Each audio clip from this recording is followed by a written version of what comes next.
Hello everyone, welcome to OK Physics. I am your physics faculty Amit Sharma. Today we are going to start a very new interesting session of electrostatic potential. Basically ये हमारे physics crash course का second session है। पहले session के अंदर हमने charges and field को बहुत अच्छे से समझा था। आज उसी को कंटिन्यू रखते हुए आज का सेकंड सेशन जो है इसमें हम इलेक्ट्रोस्टैटिक पोटेंशियल को समझने वाले हैं। तो स्टार्ट करते हैं आज का सेशन इलेक्ट्रोस्टैटिक पोटेंशियल। तो आज का जो सेशन है इसमें जो सबसे पहला जो हमारा टॉपिक है वो है पोटेंशियल डिफरेंस। अब ये पोटेंशियल डिफरेंस क्या होता है? पोटेंशियल डिफरेंस क्या होता है इसको यहां समझो। यहाँ पे एक क्यू चार्ज दिख रहा है क्या? ये क्यू चार्ज एक एक्सटर्नल चार्ज है, एक बड़ा सा सोर्स चार्ज है जो कि पॉजिटिव नेचर का है। और यहाँ पे दो पॉइंट दिख रहे होंगे आसपास में, एक ए और एक बी। ये बी पॉइंट पे एक छोटा सा चार्ज मैंने यहाँ पे क्यू नॉट चार्ज रख दिया, ठीक है। अब इस क्यू नॉट चार्ज को मुझे बी पॉइंट से ए पॉइंट तक लेके आना है। तो अपने आप तो आएगा नहीं, क्यों? क्योंकि इसके ऊपर ये जो कैपिटल क्यू चार्ज है इसके ऊपर एक रिपल्सिव फोर्स लगाएगा क्या? इस डायरेक्शन में रिपेल करेगा, क्योंकि दोनों पॉजिटिव नेचर के, तो ऑब्वियसली क्या करेगा? इसे रिपेल करेगा। तो ड्यू टू रिपल्शन वो तो इधर जाना चाहेगा, लेकिन तुम्हें कहां लेके आना है? बी से ए पॉइंट तक लेके आना है। तो तुम्हें इसके ऊपर एक एक्सटर्नल वर्क करना पड़ेगा। क्या करना पड़ेगा? एक्सटर्नल वर्क करना पड़ेगा। और एक्सटर्नल वर्क करके तुम्हें क्या करना है? इस चार्ज को बी पॉइंट से कहां लेके आना है? ए पॉइंट तक। तो तुमने जो काम किया है ना इस चार्ज के ऊपर बी पॉइंट से ए पॉइंट तक लाने के लिए, उसी को हम क्या कहते हैं? Potential difference. यानी amount of work done to carry a point charge from one point to another against a electrostatic force. ठीक है, ऑब्वियसली ये किसके अगेंस्ट में तुम्हें काम करना पड़ रहा है? ये जो यहाँ पे इलेक्ट्रोस्टैटिक फोर्स है उसके अगेंस्ट में तुम्हें काम करना पड़ रहा है। तो वो जो तुम काम कर रहे हो उस चार्ज के ऊपर, उसी को हम क्या कहते हैं? Potential difference. यानी पोटेंशियल डिफरेंस का जो फॉर्मूला बनता है वो क्या बनता है? Delta V is equals to W by Q not. यानी potential difference equals to work per unit point charge या पर यूनिट चार्ज। क्लियर? बात आई समझ में? तो ये हो गया तुम्हारा फॉर्मूला पोटेंशियल डिफरेंस का। लेकिन अब तुम्हें एक चीज ध्यान रखना है कि जब तुम ए बी पॉइंट से ए पॉइंट तक चार्ज को लेके आ रहे हो ना, तो तुम्हारी वेलोसिटी जो होनी चाहिए वो कांस्टेंट होनी चाहिए। यानी चेंज इन वेलोसिटी कुछ नहीं होना चाहिए। यानी कि एक्सेलरेशन क्या होना चाहिए? जीरो। और चेंज इन काइनेटिक एनर्जी क्या होना चाहिए? जीरो होनी चाहिए। तो ये कुछ कंडीशन है बी पॉइंट से ए पॉइंट तक लाने के लिए। यानी उठाया और ले जाके ए पॉइंट पे रख दिया। बहुत ही धीरे धीरे लेके आना है, क्योंकि बहुत ही स्लोली लेके आओगे तो चार्ज की जो वेलोसिटी होगी वो कांस्टेंट रहती है। क्योंकि एक चीज ध्यान रखना, ये सारी चीजें तभी पॉसिबल है जब चार्ज का मोशन क्या हो? Very slowly. कैसा हो? वेरी स्लोली, बहुत धीरे धीरे लेके आओगे। क्योंकि जब बहुत धीरे धीरे लेके आते हैं ना, तो बॉडी पे लगने वाला जो नेट फोर्स होता है वो जीरो होता है। और नेट फोर्स जीरो होने का मतलब क्या है? एक्सेलरेशन क्या होगा उसका? जीरो। और एक्सेलरेशन जीरो हुआ तो वेलोसिटी चेंज नहीं होगी, यानी वेलोसिटी क्या रहेगी? कांस्टेंट है। यानी बी पॉइंट से ए पॉइंट तक जब तुम चार्ज को लेके आ रहे हो तो बहुत धीरे धीरे लेके आते हैं। क्लियर? तो ये फॉर्मूला आ गया delta V equals to W by Q। Delta V क्या है? तो डेल्टा V है पोटेंशियल डिफरेंस। किसका? इन दोनों पॉइंट का, B का और A का। तो डेल्टा V को तुम ऐसे भी लिख सकते हो। कैसे?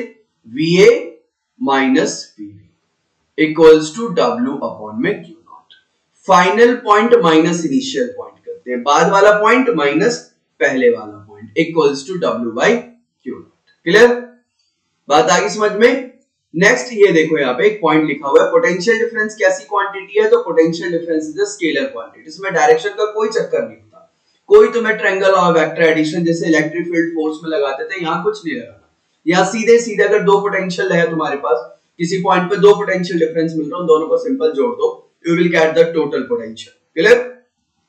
इसकी यूनिट क्या होती है? तो इसकी यूनिट होती है वोल्ट।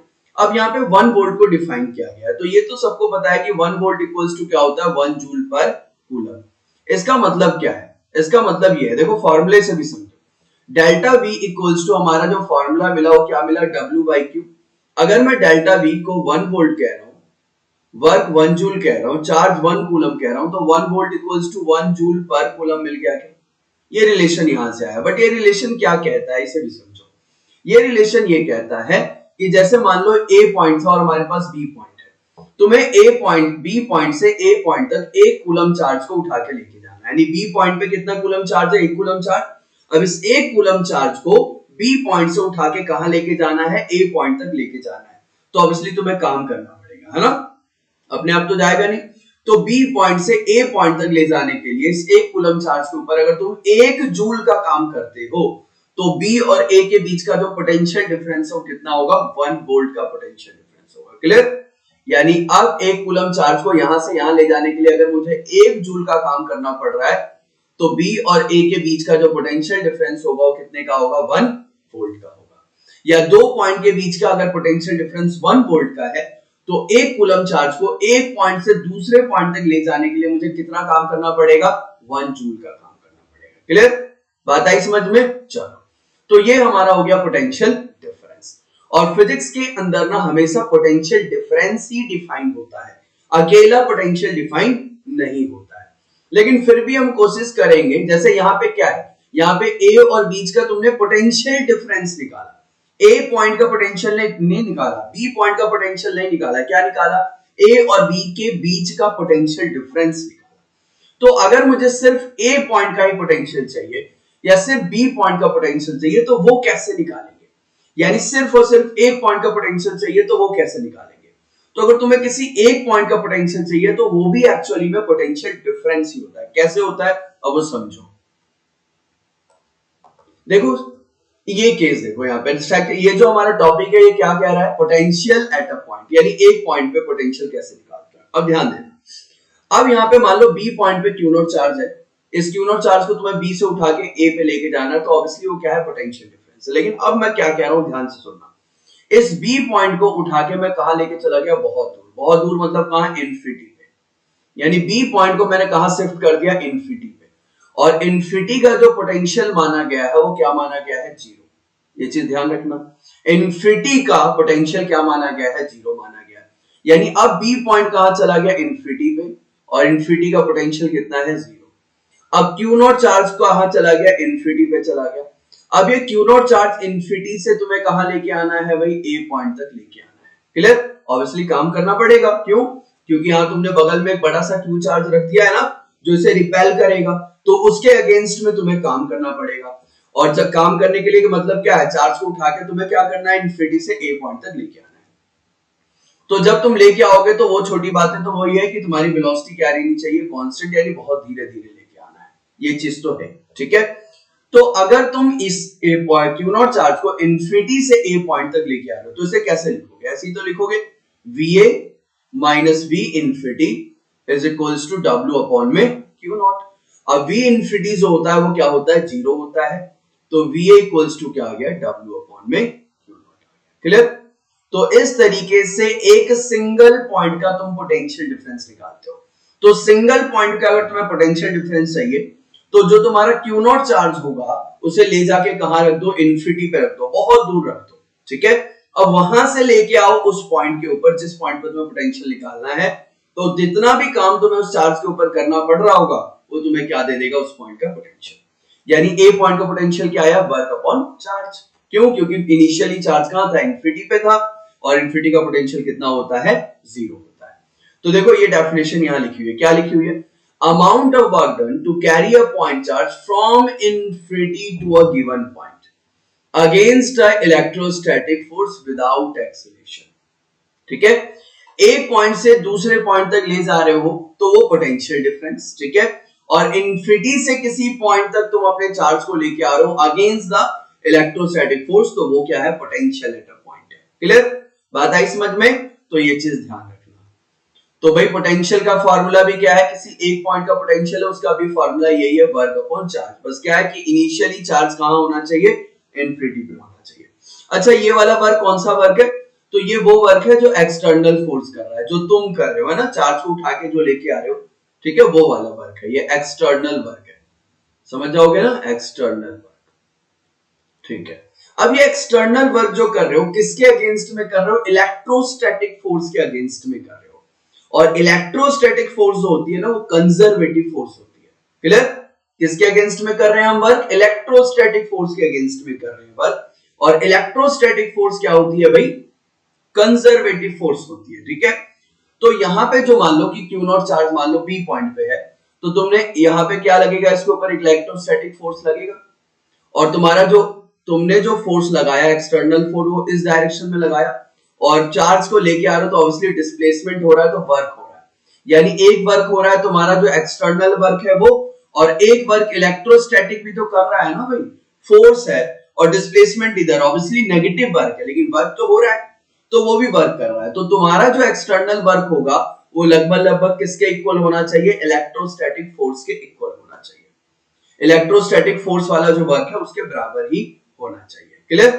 तभी तो बहुत स्लोली स्लोली लेके आओगे, तुमने जितना फोर्स लगाया उतना ही इलेक्ट्रोस्टैटिक फोर्स है, तभी तो नेट फोर्स जीरो हो पाएगा, और नेट फोर्स जीरो हुआ तो एक्सेलरेशन क्या हो जाएगा, जीरो हो जाएगा। क्लियर?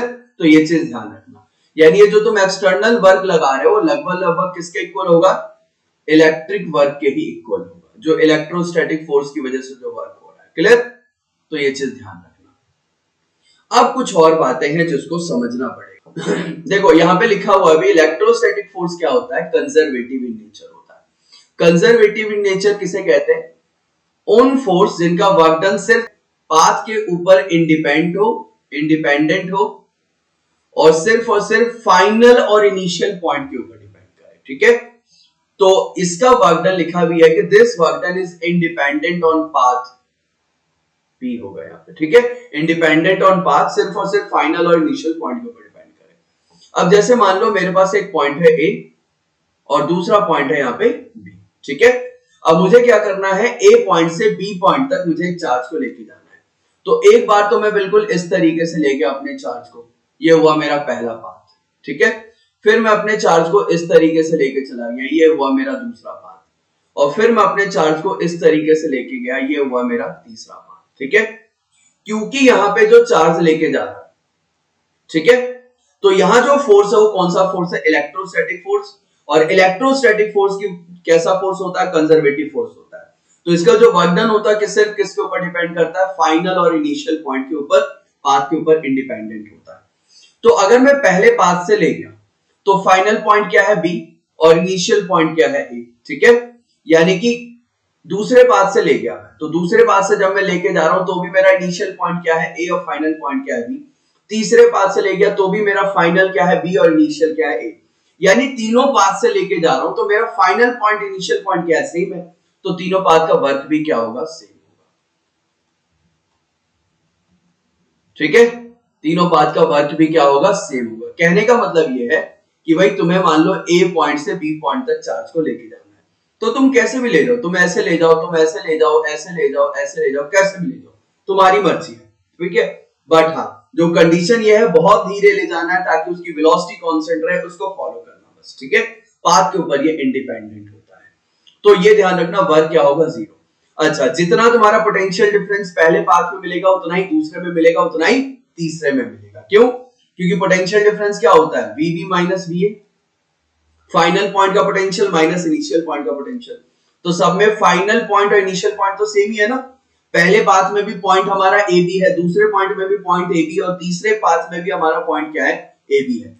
तो सबका पोटेंशियल डिफरेंस भी क्या मिलेगा, डेल्टा वी, डेल्टा वी, यानी पहले पाथ में अगर पोटेंशियल डिफरेंस डेल्टा वी मिला है तो दूसरे पाथ में भी तुम्हारा पोटेंशियल डिफरेंस डेल्टा वी, तीसरे में भी डेल्टा वी मिलेगा। क्लियर? अच्छा, अगर तुमने मान लो साइकिल वर्क कर दिया, तुम मान लो ए से बी पे गए और फिर वापस से तुम कहां आ गए, घूम के ए पे वापस आ गए। क्लियर? तो इस कंडीशन में जो तुम्हारा वर्क होता है, साइक्लिक वर्क जो होता है वो जीरो होता है, और यहाँ पे पोटेंशियल डिफरेंस भी तुम्हें क्या मिलेगा, जीरो मिलेगा। तो ये छोटी छोटी बातें हैं जो तुम्हें ध्यान रखनी पड़ेगी। चलो अब बढ़ते हैं आगे। नेक्स्ट क्या है भाई, यहाँ पे नेक्स्ट है हमारा क्या, potential due to a point charge. यानी कहने का मतलब एक पॉइंट चार्ज है और उस पॉइंट चार्ज की वजह से तुम्हें कितना पोटेंशियल मिलेगा। जैसे यहाँ देखो बनाया हुआ भी है, एक क्यू चार्ज है, ये क्यू चार्ज क्या है, एक पॉइंट चार्ज है, और इस चार्ज से आर डिस्टेंस दूर पे एक पॉइंट मान लो पी है, ये दिख रहा है क्या, पी पॉइंट। तो इस पी पॉइंट पर मुझे कितना पोटेंशियल मिलेगा, तो उसका फॉर्मूला होता है V equals to K Q by are. देखो नीचे देखो यहाँ पे V equals to K Q by are. तो फॉर्मूला ध्यान रखना है कि पॉइंट चार्ज की वजह से आर डिस्टेंस पे मुझे कितना पोटेंशियल मिलेगा, के क्यू बाई आर। जैसे इलेक्ट्रिक फील्ड में करते थे ना कि एक पॉइंट चार्ज की वजह से पी पॉइंट पे, आर डिस्टेंस पे पी पॉइंट है, वहां कितना इलेक्ट्रिक फील्ड मिलेगा, के क्यू अपॉन में आर स्क्वायर। पोटेंशियल क्या होता है, के क्यू बाई आर होता है। यानी पोटेंशियल भी क्या है, डिस्टेंस के इनवर्सली प्रोपोर्शनल। देखो यहाँ पे पोटेंशियल भी क्या है, डिस्टेंस के इनवर्सली प्रोपोर्शनल। यानी जैसे जैसे तुम चार्ज से दूर होते जाओगे डिस्टेंस बढ़ेगा, your potential will decrease. Clear? चलो अब इसका जो ग्राफ है उससे समझ लो, ये जो ग्राफ बना हुआ है। अगर मैं छोटी सी बात तुमसे कहूं तो तुमने अभी क्या देखा, तुमने अभी ये देखा कि जो मेरा v है, जो मेरा v है वो क्या है, डिस्टेंस के इनवर्सली प्रोपोर्शनल है। इसका मतलब ये है कि अगर मैं अपने डिस्टेंस को बढ़ाऊंगा तो मेरा पोटेंशियल क्या होगा, घटेगा। तो इसका ग्राफ ऐसा बनेगा, ठीक है। इससे पहले तुमने इलेक्ट्रिक फील्ड का भी ग्राफ देखा था डिस्टेंस के रिस्पेक्ट में, उसमें क्या था, वो भी अपने डिस्टेंस के क्या था, इनवर्सली प्रोपोर्शनल, यानी वो भी डिक्रीज करेगा। बट इसमें और इसमें फर्क क्या है कि वो इनवर्सली प्रोपोर्शनल था स्क्वायर ऑफ डिस्टेंस के। कौन? Electric field. इलेक्ट्रिक फील्ड क्या है, स्क्वायर ऑफ डिस्टेंस के इनवर्सली प्रोपोर्शनल है। और पोटेंशियल जो है सिर्फ डिस्टेंस की पावर 1 के इनवर्सली प्रोपोर्शनल है। क्लियर?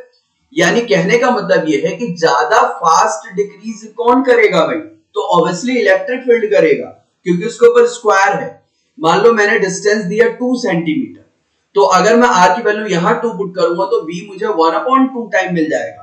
लेकिन अगर मैं यहां 2 पुट करूंगा तो e कितना हो जाएगा, 1/2 का स्क्वायर, यानी कि 1/4 टाइम हो जाएगा यहाँ पे। यानी यहाँ पे 2 पे मान लो 2 मीटर का डिस्टेंस लिया मैंने, 2 मीटर डिस्टेंस में मैं पोटेंशियल की बात कर रहा हूं या इलेक्ट्रिक फील्ड की बात कर रहा हूं, तो इलेक्ट्रिक फील्ड कितना हो गया, पहले से e/4 हो गया, 1/4 हो गया, और पोटेंशियल 1/2 हुआ। तो ज्यादा फास्ट कौन डिक्रीज करता है, इलेक्ट्रिक फील्ड ज्यादा फास्ट डिक्रीज करता है as compare to potential. Clear?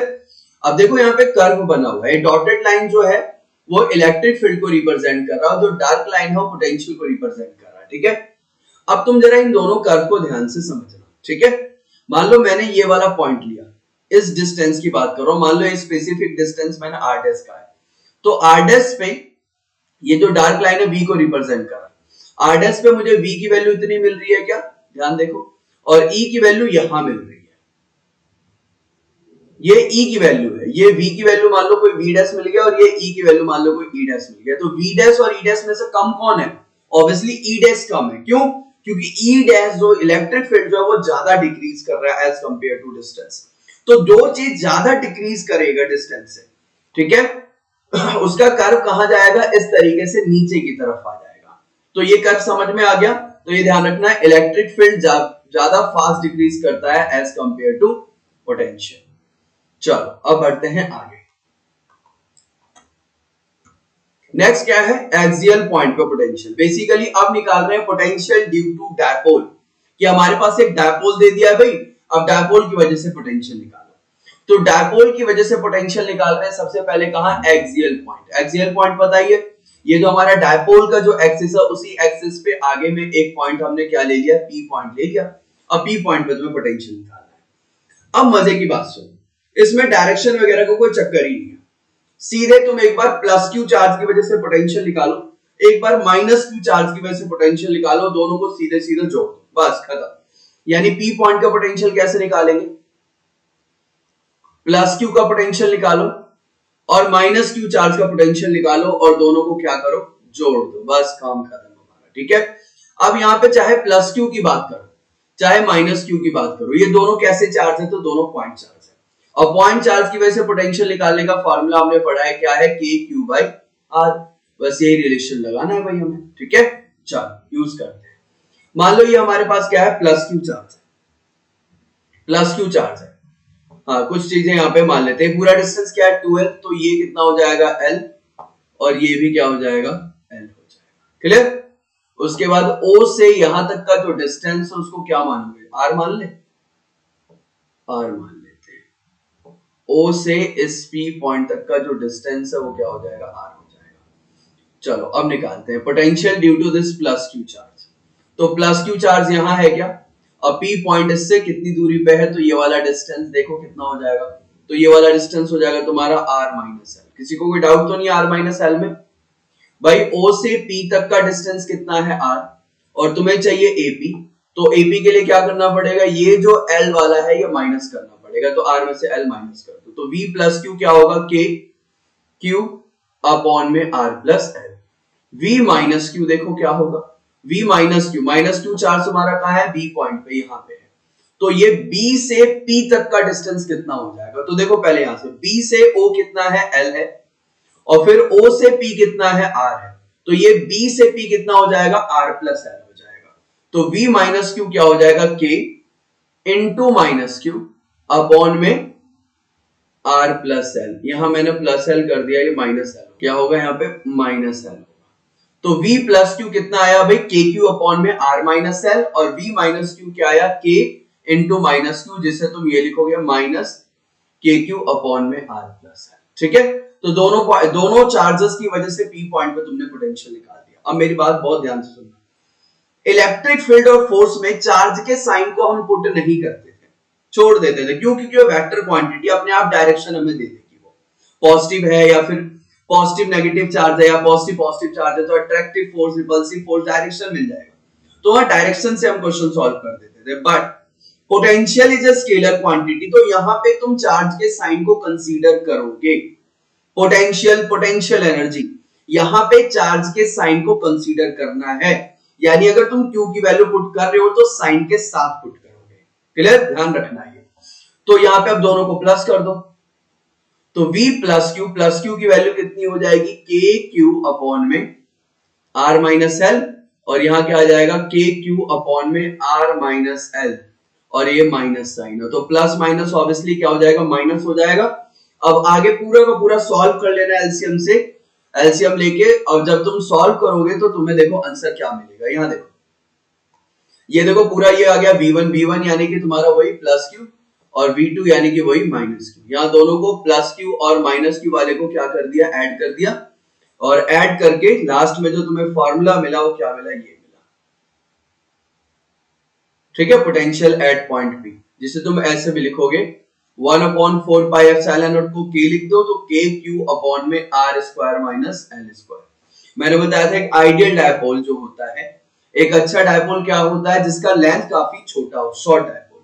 तो अगर मैं एक शॉर्ट डायपोल की बात करूं, ठीक है, तो तुम शॉर्ट डायपोल के अंदर ये जो L है उसको क्या करोगे, नेग्लेक्ट कर सकते हो, या मान लो P पॉइंट जो था तुम्हारा वो काफी दूर है, तो ऑब्वियसली इस L को क्या करोगे, नेग्लेक्ट करोगे। जब ये L नेग्लेक्ट हो जाएगा तो तुम्हें V क्या मिलेगा, P पॉइंट पे ये मिलेगा, जिसे तुम ऐसे भी लिख सकते हो, Kp अपॉन में r square.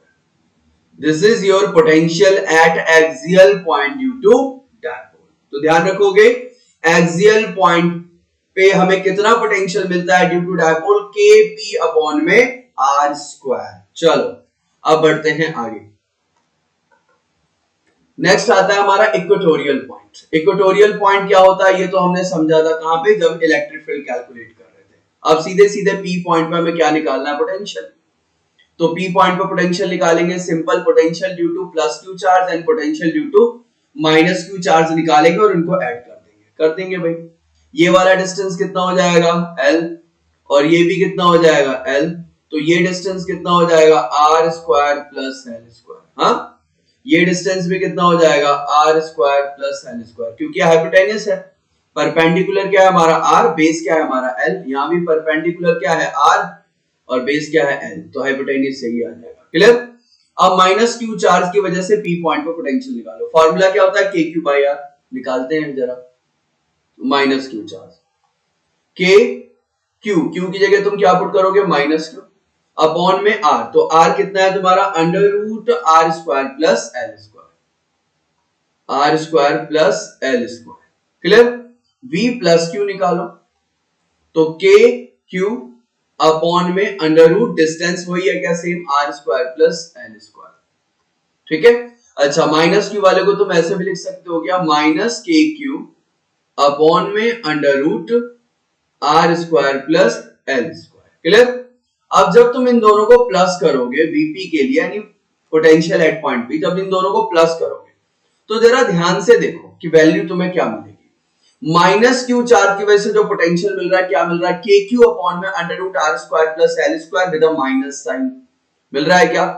Plus Q charge की वजह से जो वैल्यू मिल रही है क्या मिल रही है, के क्यू अपॉन में under root r square plus l square with plus sign. यानी दोनों की जो वैल्यू है वो क्या है, सेम है, बट एक प्लस का और दूसरा माइनस का है। तो जब मैं दोनों को ऐड करूंगा तो मुझे वैल्यू कितनी मिल जाएगी, 0 मिलेगी। बात आई क्या समझ में? वैल्यू कितनी मिल जाएगी? 0 मिल जाएगी। तो इक्वेटोरियल पॉइंट पे डायपोल की वजह से जो नेट पोटेंशियल मिलता है वो कितना मिलता है? 0 मिलता है। क्लियर? यानी P पॉइंट पे जो हमारा पोटेंशियल होगा due to this dipole is 0। तो इक्वेटोरियल पॉइंट पे तुम्हें कहीं भी पोटेंशियल कैलकुलेट करना हो तो समझ जाना इक्वेटोरियल पॉइंट है और तुम्हारे पास डायपोल है तो तुम्हारा पोटेंशियल कितना होगा इक्वेटोरियल पॉइंट पे? 0 होगा। चलो, तो ये डायपोल की वजह से तो तुम्हें पता लग गया इक्वेटोरियल पॉइंट पे और एक्सियल पॉइंट पे। अब एक कॉमन सी बात कर लेते हैं जनरल पॉइंट के लिए कि अगर मान लो कोई भी एक जनरल पॉइंट यानी इक्वेटोरियल पॉइंट पे नहीं पूछो हमसे, ठीक है, एक्सियल पॉइंट पे ना पूछो, कोई भी एक जनरल पॉइंट पूछ यानी कहने का मतलब कुछ ऐसा, ये हमारे पास है माइनस क्यू चार्ज और ये हमारे पास है प्लस क्यू चार्ज, ठीक है, और यहां से ना तो ये इक्वेटोरियल पॉइंट है ना एक्सियल पॉइंट है, कोई एंगल ये थीटा बना रहा है, ठीक है, ये पॉइंट पी है और यहां पे तुमसे पोटेंशियल पूछ रहा है, कोई भी एक जनरल पॉइंट है। तो ध्यान रखो तुम्हारे डायपोल मोमेंट की डायरेक्शन क्या है? तो डायपोल मोमेंट की जो डायरेक्शन है वो ये है ना, माइनस क्यू से प्लस क्यू चार्ज, और जो ये पी है, पी इसका पोजीशन वेक्टर मैंने आर मान लिया है, तो ये हो गया तुम्हारा आर वेक्टर। तो ये आर और पी के बीच का जो एंगल है वो क्या है? थीटा है, ठीक है। तो पी पॉइंट पे जो एक जनरल पॉइंट पे पोटेंशियल निकालने का फॉर्मूला होता है वो ये होता है V इक्वल्स टू के पी कॉस थीटा अपॉन में आर स्क्वायर। इसे ध्यान रखना, कोई भी एक जनरल पॉइंट हो वहां पे अगर तुम्हें नेट पोटेंशियल निकालना है ड्यू टू डायपोल तो क्या है? K p cos theta upon में आर स्क्वायर। और थीटा तुम्हें पता ही है, theta is the angle between p and r, इन दोनों के बीच में। और ध्यान रखना ये जो पॉजिटिव चार्ज है उसी की तरफ से एंगल कंसीडर करोगे, ठीक है, क्योंकि डायपोल मोमेंट तुम्हारा इधर ही जा रहा होगा। तो डायपोल मोमेंट और आर के बीच का जो एंगल है दैट इज थीटा। अब ये फॉर्मूला अगर तुम्हें याद है तो तुम्हें एक्सियल पॉइंट पे और इक्वेटोरियल पॉइंट पे पोटेंशियल अपने आप याद हो जाएगा, ठीक है। अगर मैं एक्सियल पॉइंट पे तुमसे कहूं, मान लो ये डायपोल है माइनस क्यू, ये माइनस क्यू है भाई, ठीक है, और यहां प्लस क्यू, और एक्सियल पॉइंट पे मैं तुमसे पूछ रहा हूं बताओ कितना पोटेंशियल होगा। तो डायपोल मोमेंट की डायरेक्शन इधर और तुम्हारा आर वेक्टर जो है वो भी इधर है ना, डिस्टेंस देखो, तो दोनों के बीच में एंगल क्या बना? 0, क्योंकि सेम लाइन पे है तो एंगल 0। तो यहां पे जरा थीटा की वैल्यू 0 पुट करो तो क्या आएगा? V इक्वल्स टू के पी कॉस 0 अपॉन में आर स्क्वायर। और कॉस 0 की वैल्यू कितनी होती है? 1 होती है क्या? तो कितना मिला आंसर? के पी अपॉन में आर स्क्वायर। यही था क्या एक्सियल में पोटेंशियल? यही था ना, एक्सियल पे जो हमें पोटेंशियल मिल रहा था नेट, वो क्या मिल रहा था? के पी अपॉन में आर स्क्वायर। क्लियर?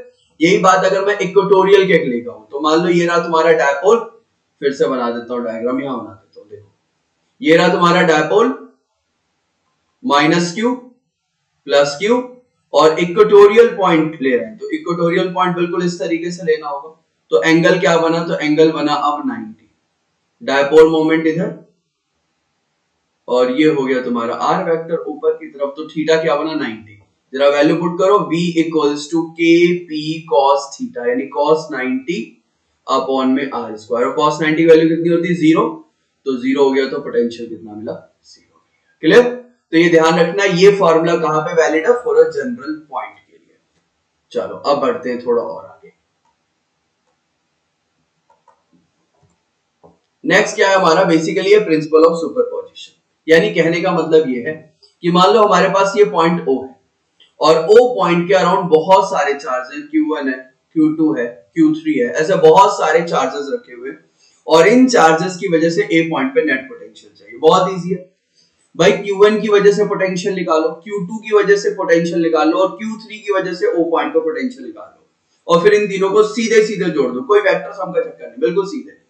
तो ये बताओ मुझे Q1 चार्ज की वजह से कितना पोटेंशियल मिलेगा मुझे? तो तुम कहोगे K Q1 अपॉन में डिस्टेंस, तो डिस्टेंस इसने R1 माना है, ठीक है। Q2 चार्ज की वजह से कितना पोटेंशियल मिलेगा? तो K Q2 अपॉन में डिस्टेंस R2 है, तो R2 मिल गया। Q3 चार्ज की वजह से पोटेंशियल क्या मिलेगा? K Q3 अपॉन में R3। अब तुम्हें O पॉइंट पे टोटल पोटेंशियल चाहिए भाई, तीनों को क्या करो? सिंपल ऐड कर दो, you will get the total potential. Clear? चलो अब नेक्स्ट आगे बढ़ते हैं। अब कुछ ऐसा ही क्वेश्चन है हमारे पास, हमारे पास ये कह रहा है कि स्क्वायर है और स्क्वायर के चारों जो वर्टिसेस हैं उसके ऊपर कुछ चार्जेस रखे हुए, क्या रखे हुए, plus Q plus Q plus Q plus Q. तो हमसे पूछ रहा है find the net potential at the centre of the square, यानी ओ पॉइंट पे तुमसे पोटेंशियल पूछ रहा है। तो ओ पॉइंट पे जो पोटेंशियल निकालोगे वो किसकी वजह से निकालोगे, इन चारों चार्ज की वजह से पोटेंशियल निकाल दो और उनको ऐड कर दो। क्लियर? अच्छा, अगर मान लो ये जो प्लस क्यू चार्ज है, ये जो मैं यहाँ पे मार्क कर रहा हूं, ठीक है, इसकी वजह से पोटेंशियल निकालना हो तो क्या करोगे, इसको मान लो ए पॉइंट पे जो तुम्हारा चार्ज प्लस क्यू रखा है उसकी वजह से पोटेंशियल निकालो, क्या आएगा, के क्यू अपॉन में ये वाला जो डिस्टेंस मान लो अभी आर, तो के क्यू बाई आर आ गया। अब आर की वैल्यू तुम्हें निकालनी होगी, ठीक है। ये जो स्क्वायर है इसका साइड क्या दिया हुआ है, एस दिया हुआ है, तो डायगोनल जो होता है वो क्या होता है, root two time of side, ठीक है। बट ये डायगोनल नहीं है, जो आर है वो क्या है, डायगोनल का भी हाफ है, तो तुम्हारा जो आर है वो क्या है, डायगोनल का हाफ, यानी रूट टू एस का भी हाफ, तो ये क्या आ जाएगा, एस अपॉन में रूट टू। क्लियर? तो ये आ गया तुम्हारा आर आ गया, तो वी ए कितना आ गया, के क्यू अपॉन में आर, आर की जगह तुम क्या करोगे, एस अपॉन रूट टू, तो रूट टू कहां आ जाएगा, ऊपर ही आ जाएगा ना, ऊपर मल्टीप्लाई हो जाएगा, तो आ गया root two K Q upon में एस। ये आया ए पॉइंट पे जो चार्ज रखा हुआ है उसकी वजह से पोटेंशियल कहां पे हो, तो मान लो ये बी पॉइंट, ये सी और ये डी, तो बी पॉइंट पे जो बी वर्टिसेस पे जो प्लस क्यू चार्ज रखा है इसकी वजह से जो पोटेंशियल मिलेगा वो भी ये होगा, क्या, के क्यू बाई आर, और आर की वैल्यू यहां तो सेम ही है, देखो सारे के सारे आर है और सभी जो आर है वो क्या आपस में सेम है, और सभी चार्ज भी क्या है, plus Q plus Q plus Q. यानी कहने का मतलब ये है कि ओ पॉइंट पे जितना हमारा ए वाले की वजह से पोटेंशियल मिलेगा उतना ही बी की वजह से मिलेगा, उतना ही सी की वजह से मिलेगा और उतना ही सी डी वाले पॉइंट की वजह से मिलेगा। यानी ओ पॉइंट पे पोटेंशियल क्या है, चारों को सिंपल ऐड कर दो, कैसे, A plus B plus C plus D. Clear? जो ए बी सी डी चारों वर्टिसेस पे जो चार्ज रखे हुए हैं उनकी वजह से ओ पॉइंट पे पोटेंशियल निकालो और उनको सिंपल ऐड कर दो। लेकिन अब ये क्या देखा हमने कि चारों को चारों तो इक्वल ही है, तो इक्वल है तो तुम क्या कर सकते हो, टू के क्यू अपॉन में S, root two K Q upon में S, root two K Q upon में S, root two K Q upon में एस। तो इसको क्या लिख सकते हो, 4 into root two K Q upon में एस। क्लियर? ये आ गया net potential at point B. तुम डायरेक्ट भी कर सकते थे 4 से मल्टीप्लाई, ठीक है, लेकिन मैंने एक्सप्लेन कर दिया पूरा। तुम डायरेक्ट भी इसे 4 से मल्टीप्लाई कर सकते थे, क्यों, क्योंकि भाई पोटेंशियल सबका सेम ही मिलना है, तो 4 से इंटू कर दो, you will get the total potential. चलो अब बढ़ते हैं थोड़ा और आगे। नेक्स्ट अब देखो यहाँ पे क्या है, अब यहाँ पे थोड़ा चेंज क्या कर दिया, यहाँ पे माइनस क्यू कर दिया और यहाँ पे माइनस क्यू कर दिया, और फिर से वही है, find the net potential at centre of. तो ये डिस्टेंस r है, ये भी डिस्टेंस r है, ये भी डिस्टेंस r है और ये भी डिस्टेंस r है, यानी डिस्टेंस सेम है, तो चेंज क्या हुआ, चार्ज का जो साइन था वो चेंज हो गया और कुछ चेंज नहीं हुआ। इसको मान लेते हैं vertices a b c d।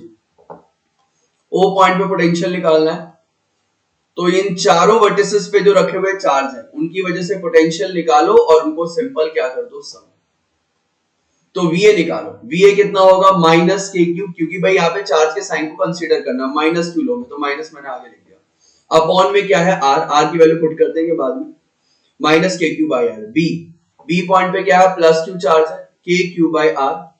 C point जरा देखो, सी पॉइंट पे क्या है, प्लस क्यू चार्ज है, तो वो भी क्या आएगा, के क्यू बाई आर, और डी पॉइंट पे क्या है, माइनस क्यू चार्ज है, तो minus K Q by are. अब आर तो सेम ही है ना सबका, तो के क्यू बाई आर से ये वाला के क्यू बाई आर गया और के क्यू बाई आर से ये गया, यानी अब जो ओ पॉइंट पे नेट पोटेंशियल मिल रहा है वो क्या मिल रहा है भाई, हमें 0 मिल रहा है। क्लियर? बात आ गई समझ में? चलो अब बढ़ते हैं थोड़ा और आगे। एक क्वेश्चन हमसे पूछा है इसने, क्या पूछा है, can electric potential be 0 when the electric field is not 0। कह रहा क्या कभी ऐसा हो सकता है क्या कि इलेक्ट्रिक पोटेंशियल 0 हो जाए किसी पॉइंट पे लेकिन पोटेंशियल 0 ना हो, तो बिल्कुल हो सकता है। कब हो सकता है देखो जरा, यहां मैं समझाता हूं। मान लो तुमने यहां पे डायपोल लिया है, ये रहा माइनस क्यू और ये रहा प्लस क्यू, ठीक है, और बिल्कुल मिड पॉइंट ओ ले लिया, O is the mid point. Okay, तो ये डिस्टेंस कितना हुआ A और ये डिस्टेंस भी कितना हुआ A। डायपोल लिया अभी मैंने, ठीक है। अब मैं कह रहा हूं O पॉइंट पे जरा पोटेंशियल निकालो, तो O पॉइंट पे जो पोटेंशियल निकालोगे वो प्लस क्यू चार्ज और माइनस क्यू चार्ज इन दोनों की वजह से निकालोगे। तो प्लस क्यू चार्ज की वजह से पोटेंशियल क्या मिलेगा, के क्यू बाई, और माइनस क्यू चार्ज की वजह से क्या मिलेगा, माइनस के क्यू बाई है। तो दोनों कैंसिल हो गए, तो पोटेंशियल तुम्हें O पॉइंट पे क्या मिला, जीरो। क्लियर। अब मैं कह रहा हूं जरा इलेक्ट्रिक फील्ड निकालो, तो इलेक्ट्रिक फील्ड का फार्मूला क्या होता है, के क्यू अपॉन में आर स्क्वायर। ठीक, अब अगर मैं O पॉइंट पे नेट इलेक्ट्रिक फील्ड की बात करूं तो ध्यान देना, यहाँ पे माइनस चार्ज है, ठीक है। तो माइनस चार्ज की वजह से जो मुझे O पॉइंट पे इलेक्ट्रिक फील्ड मिलेगा उसकी डायरेक्शन क्या होगी, तो उसकी डायरेक्शन ये होगी क्या, टूवर्ड द चार्ज। क्लियर। अब ये पॉजिटिव चार्ज है, पॉजिटिव चार्ज की वजह से जो O पॉइंट पे मुझे इलेक्ट्रिक फील्ड मिलेगी उसकी डायरेक्शन भी यही होगी क्या, आउटवर्ड द चार्ज। क्लियर। यानी कि माइनस क्यू चार्ज और प्लस क्यू चार्ज इन दोनों की वजह से O पॉइंट पे जो मुझे इलेक्ट्रिक फील्ड मिल रहा है उसकी डायरेक्शन क्या है, सेम है। तो अगर मैं net electric field O point की बात करूं तो दोनों की डायरेक्शन सेम है, तो तुम क्या करोगे, माइनस क्यू और प्लस क्यू इन दोनों की वजह से जो इलेक्ट्रिक फील्ड मिल रहा है उसको क्या करोगे, ऐड कर दोगे। क्लियर। तो सिंपल इन दोनों को ऐड करोगे तो E O equals to E minus Q क्या आएगा, के क्यू अपॉन में A स्क्वायर, और ये क्या आ जाएगा, के क्यू अपॉन में A स्क्वायर। तो जब इसको सॉल्व करोगे तो आंसर क्या आएगा, 2k अपॉन में A स्क्वायर। यानी O पॉइंट पे क्या मिल रहा है, O पॉइंट पे पोटेंशियल तो हमें जीरो मिल रहा है, लेकिन इलेक्ट्रिक फील्ड जीरो मिला क्या, नहीं, इलेक्ट्रिक फील्ड हमारा जीरो नहीं है। इलेक्ट्रिक फील्ड की वैल्यू क्या मिली, 2k स्क्वायर अपॉन में A स्क्वायर। तो क्वेश्चन यही था हमारे पास, can electric potential be zero when the electric field is not zero. यानी ये पूछना चाह रहा था क्या इलेक्ट्रिक पोटेंशियल जीरो हो सकता है किसी पॉइंट पे अगर वहां इलेक्ट्रिक फील्ड जीरो नहीं है। तो आंसर क्या होगा, यस, हो सकता है ऐसा। क्लियर, बात आई समझ में, और तुमने कंडीशन देख ही ली, डायपोल वाली कंडीशन। चलो अब बढ़ते हैं थोड़ा और आगे। नेक्स्ट क्या है, potential due to charge distribution on a rod. ठीक है, अब देखो सिंपल सी बात है, potential due to charge distribution और रॉड की बात करें तो इससे पहले तुमने इलेक्ट्रिक फील्ड भी कैलकुलेट किया है, फोर्स भी कैलकुलेट किया है due to continuous charge distribution on a rod. उसी तरीके से इसे भी कैलकुलेट कर लेना, मैं तरीका बताता हूं, बाकी सॉल्व तुम लोग खुद करना। सिंपल सी बात है कि अगर मैं इस फार्मूले की बात करूं V equals to K Q by are, तो this formula is only valid for point charge. लेकिन यहाँ रॉड के ऊपर चार्ज को तुमने क्या किया, फैला दिया है, क्यू चार्ज लिया और क्यू चार्ज को मान लो तुमने यूनिफॉर्मली फैला दिया है। यानी यहाँ ये चार्ज क्या है, एक्सटेंडेड चार्ज, तो यहाँ ये फार्मूला तुम नहीं लगा सकते। तो यहाँ क्या करोगे, एक छोटा सा इसमें से dq चार्ज तुमने कट कर लिया। ठीक है, इस dq चार्ज को मान लो यहाँ पे dx लेंथ में, एक छोटे से dx लेंथ में तुमने कट किया है। ये जो लेंथ है इसकी, ये छोटे से चार्ज dq की वो लेंथ कितनी है, dx, और ये जो छोटा सा चार्ज dq कट किया इसकी डिस्टेंस p पॉइंट से जो हमने कंसीडर किया वो क्या है, x है। तो अब ये छोटा सा चार्ज dq ये तो पॉइंट चार्ज है, अब इस पॉइंट चार्ज की वजह से p पॉइंट पे पोटेंशियल निकाल लो। तो p पॉइंट पे पोटेंशियल भी छोटा सा मिलेगा, क्या मिलेगा, k dq अपॉन में x। क्लियर। अब तुम्हें क्या चाहिए, टोटल पोटेंशियल चाहिए, तो इसको क्या कर दो, इंटीग्रेशन कर दो। तो dv का क्या हो जाएगा, v, k कांस्टेंट है, k आ जाएगा बाहर, ये रहा dq, तो dq का क्या हो जाएगा, dq का हो जाएगा लैम्डा इनटू dx, हो जाएगा क्या, अपॉन में क्या हो जाएगा, अपॉन में हो जाएगा x। अब इसके बाद लिमिट ले लो, तो लिमिट क्या लोगे भाई, ये वाला डिस्टेंस कितना है d और ये वाला डिस्टेंस क्या है l। तो पहला जो चार्ज मिलेगा तुम्हें वो कहां मिलेगा, d डिस्टेंस पे, और सबसे लास्ट वाला जो चार्ज मिलेगा वो कहां, p पॉइंट से कितने डिस्टेंस पे मिलेगा, ये यहां से यहां तक d और l और जोड़ दो, तो ये वाला डिस्टेंस कितना हो जाएगा, d प्लस l। यानी लिमिट कहां से कहां आ जाएगा, d से d प्लस l। क्लियर। अब तुम्हें पता है v equals to k lambda, lambda constant है बाहर, यहां क्या बचा 1 अपॉन x इंटू dx, और लिमिट ले लो कहां से कहां, d से d प्लस l। तो 1 अपॉन x का इंटीग्रेशन क्या होता है, तो 1 अपॉन x का इंटीग्रेशन होता है log x, फिर लिमिट ले लो d से d प्लस l। अब आगे तो कर ही लोगे, upper limit minus lower limit, तो जब ऐसा करोगे तो तुम्हें p पॉइंट पे पोटेंशियल मिल जाएगा। क्लियर। आगे तो इंटीग्रेशन बचा हुआ है। चलो अब थोड़ा और आगे बढ़ते हैं। नेक्स्ट क्या है, potential at an axial point due to continuous charge distribution on a ring. अब मान लो यहाँ पे ये रिंग दिख रहा होगा तुम्हें, और इस रिंग के ऊपर क्यू चार्ज यानी पॉजिटिव क्यू चार्ज को मैंने यूनिफॉर्मली डिस्ट्रीब्यूट कर दिया है इस तरीके से। ठीक है, क्यू चार्ज को इस रिंग के ऊपर मैंने यूनिफॉर्मली डिस्ट्रीब्यूट कर दिया। इस रिंग का रेडियस क्या है, कैपिटल आर, और इस रिंग के सेंटर से x डिस्टेंस पे एक पॉइंट है P जहां पे मुझे क्या चाहिए, net potential, total potential due to the q charge distributed on a ring. ठीक है, अगर मैं एक छोटा सा यहाँ पे dq चार्ज कट कर लूं, ठीक है, छोटा सा मैं यहाँ पे dq चार्ज कट कर लूं, r डिस्टेंस, ये P पॉइंट ये dq चार्ज से कितने डिस्टेंस पे है, r डिस्टेंस पे, तो P पॉइंट पे मुझे पोटेंशियल क्या मिलेगा, तो छोटा सा पोटेंशियल dv मिलेगा k dq अपॉन में r, यही तो मिलेगा। ठीक है, अब ऐसे ही dq यहां कट कर लो, dq यहां कट कर लो, dq यहां कट कर लो, यहां कर लो, यहां कर लो, यहां कर लो, यानी बहुत सारे छोटे छोटे dq कट कर लो और उन सबकी वजह से P पॉइंट पे पोटेंशियल निकालो, सबको ऐड कर दो। तो ऐड करने का मतलब क्या है, इंटीग्रेशन कर दो। तो वही क्या है, v dv equals to 1/4 pi epsilon naught dq by r था, हमने क्या किया भाई, इसे इंटीग्रेशन कर दिया यहाँ पे, तो इंटीग्रेशन किया तो dv का क्या बन गया, v बन गया 1/4 पाई एप्सिलॉन नॉट यानी k जो कि कांस्टेंट है बाहर, और ये r, तो यहां से r की वैल्यू जरा देखो, ये r एक्चुअली में क्या हो गया, अगर देखोगे तो एक राइट एंगल ट्रायंगल बन रहा है, तो r क्या हो गया, हाइपोटेनस, तो r की वैल्यू ऑब्वियसली क्या हो जाएगी, √x² प्लस r²। ठीक है, तो ही r की वैल्यू यहाँ पे सब्स्टिट्यूट कर दी इसने, तो ये भी कांस्टेंट है बाहर और dq का क्या बन जाएगा, q बन जाएगा, यानी कुछ ऐसा हुआ, ये देखो v equals to 1/4 pi epsilon naught constant है, इसको निकाला इसने बाहर, और साथ के साथ यहां क्या बचा, यहां बच गया, ऊपर बचा dq और नीचे क्या बचा, √x² प्लस r², तो x² प्लस r² भी कांस्टेंट है, तो भाई इसको भी बाहर निकाला, 1/4 पाई एप्सिलॉन नॉट को मैं k लिखता हूं, तो k √x² plus r² constant है बाहर और dq का क्या बन जाएगा, q बन जाएगा। तो ये आ गया तुम्हारा potential at point P due to uniformly charge distributed on a ring. ठीक है, हाँ, अगर मैं सेंटर पे फाइंड करूं, एट सेंटर, तो सेंटर का मतलब ये वाला जो पॉइंट P है उठ के यहां आ गया, तो उठ के यहां आ गया तो x की वैल्यू कितनी हो जाएगी, 0, तो एट सेंटर x की वैल्यू कितनी होती है, 0, तो भाई यहाँ पे x की वैल्यू 0 पुट कर दो, तो x की वैल्यू 0 पुट करोगे तो सेंटर पे जो तुम्हारा पोटेंशियल होगा कितना मिलेगा, 1/4 पाई एप्सिलॉन नॉट को लिखोगे k q अपॉन में r। बात आ गई समझ में, क्लियर है, तो ये चीज ध्यान रखना। चलो अब थोड़ा और आगे बढ़ते हैं।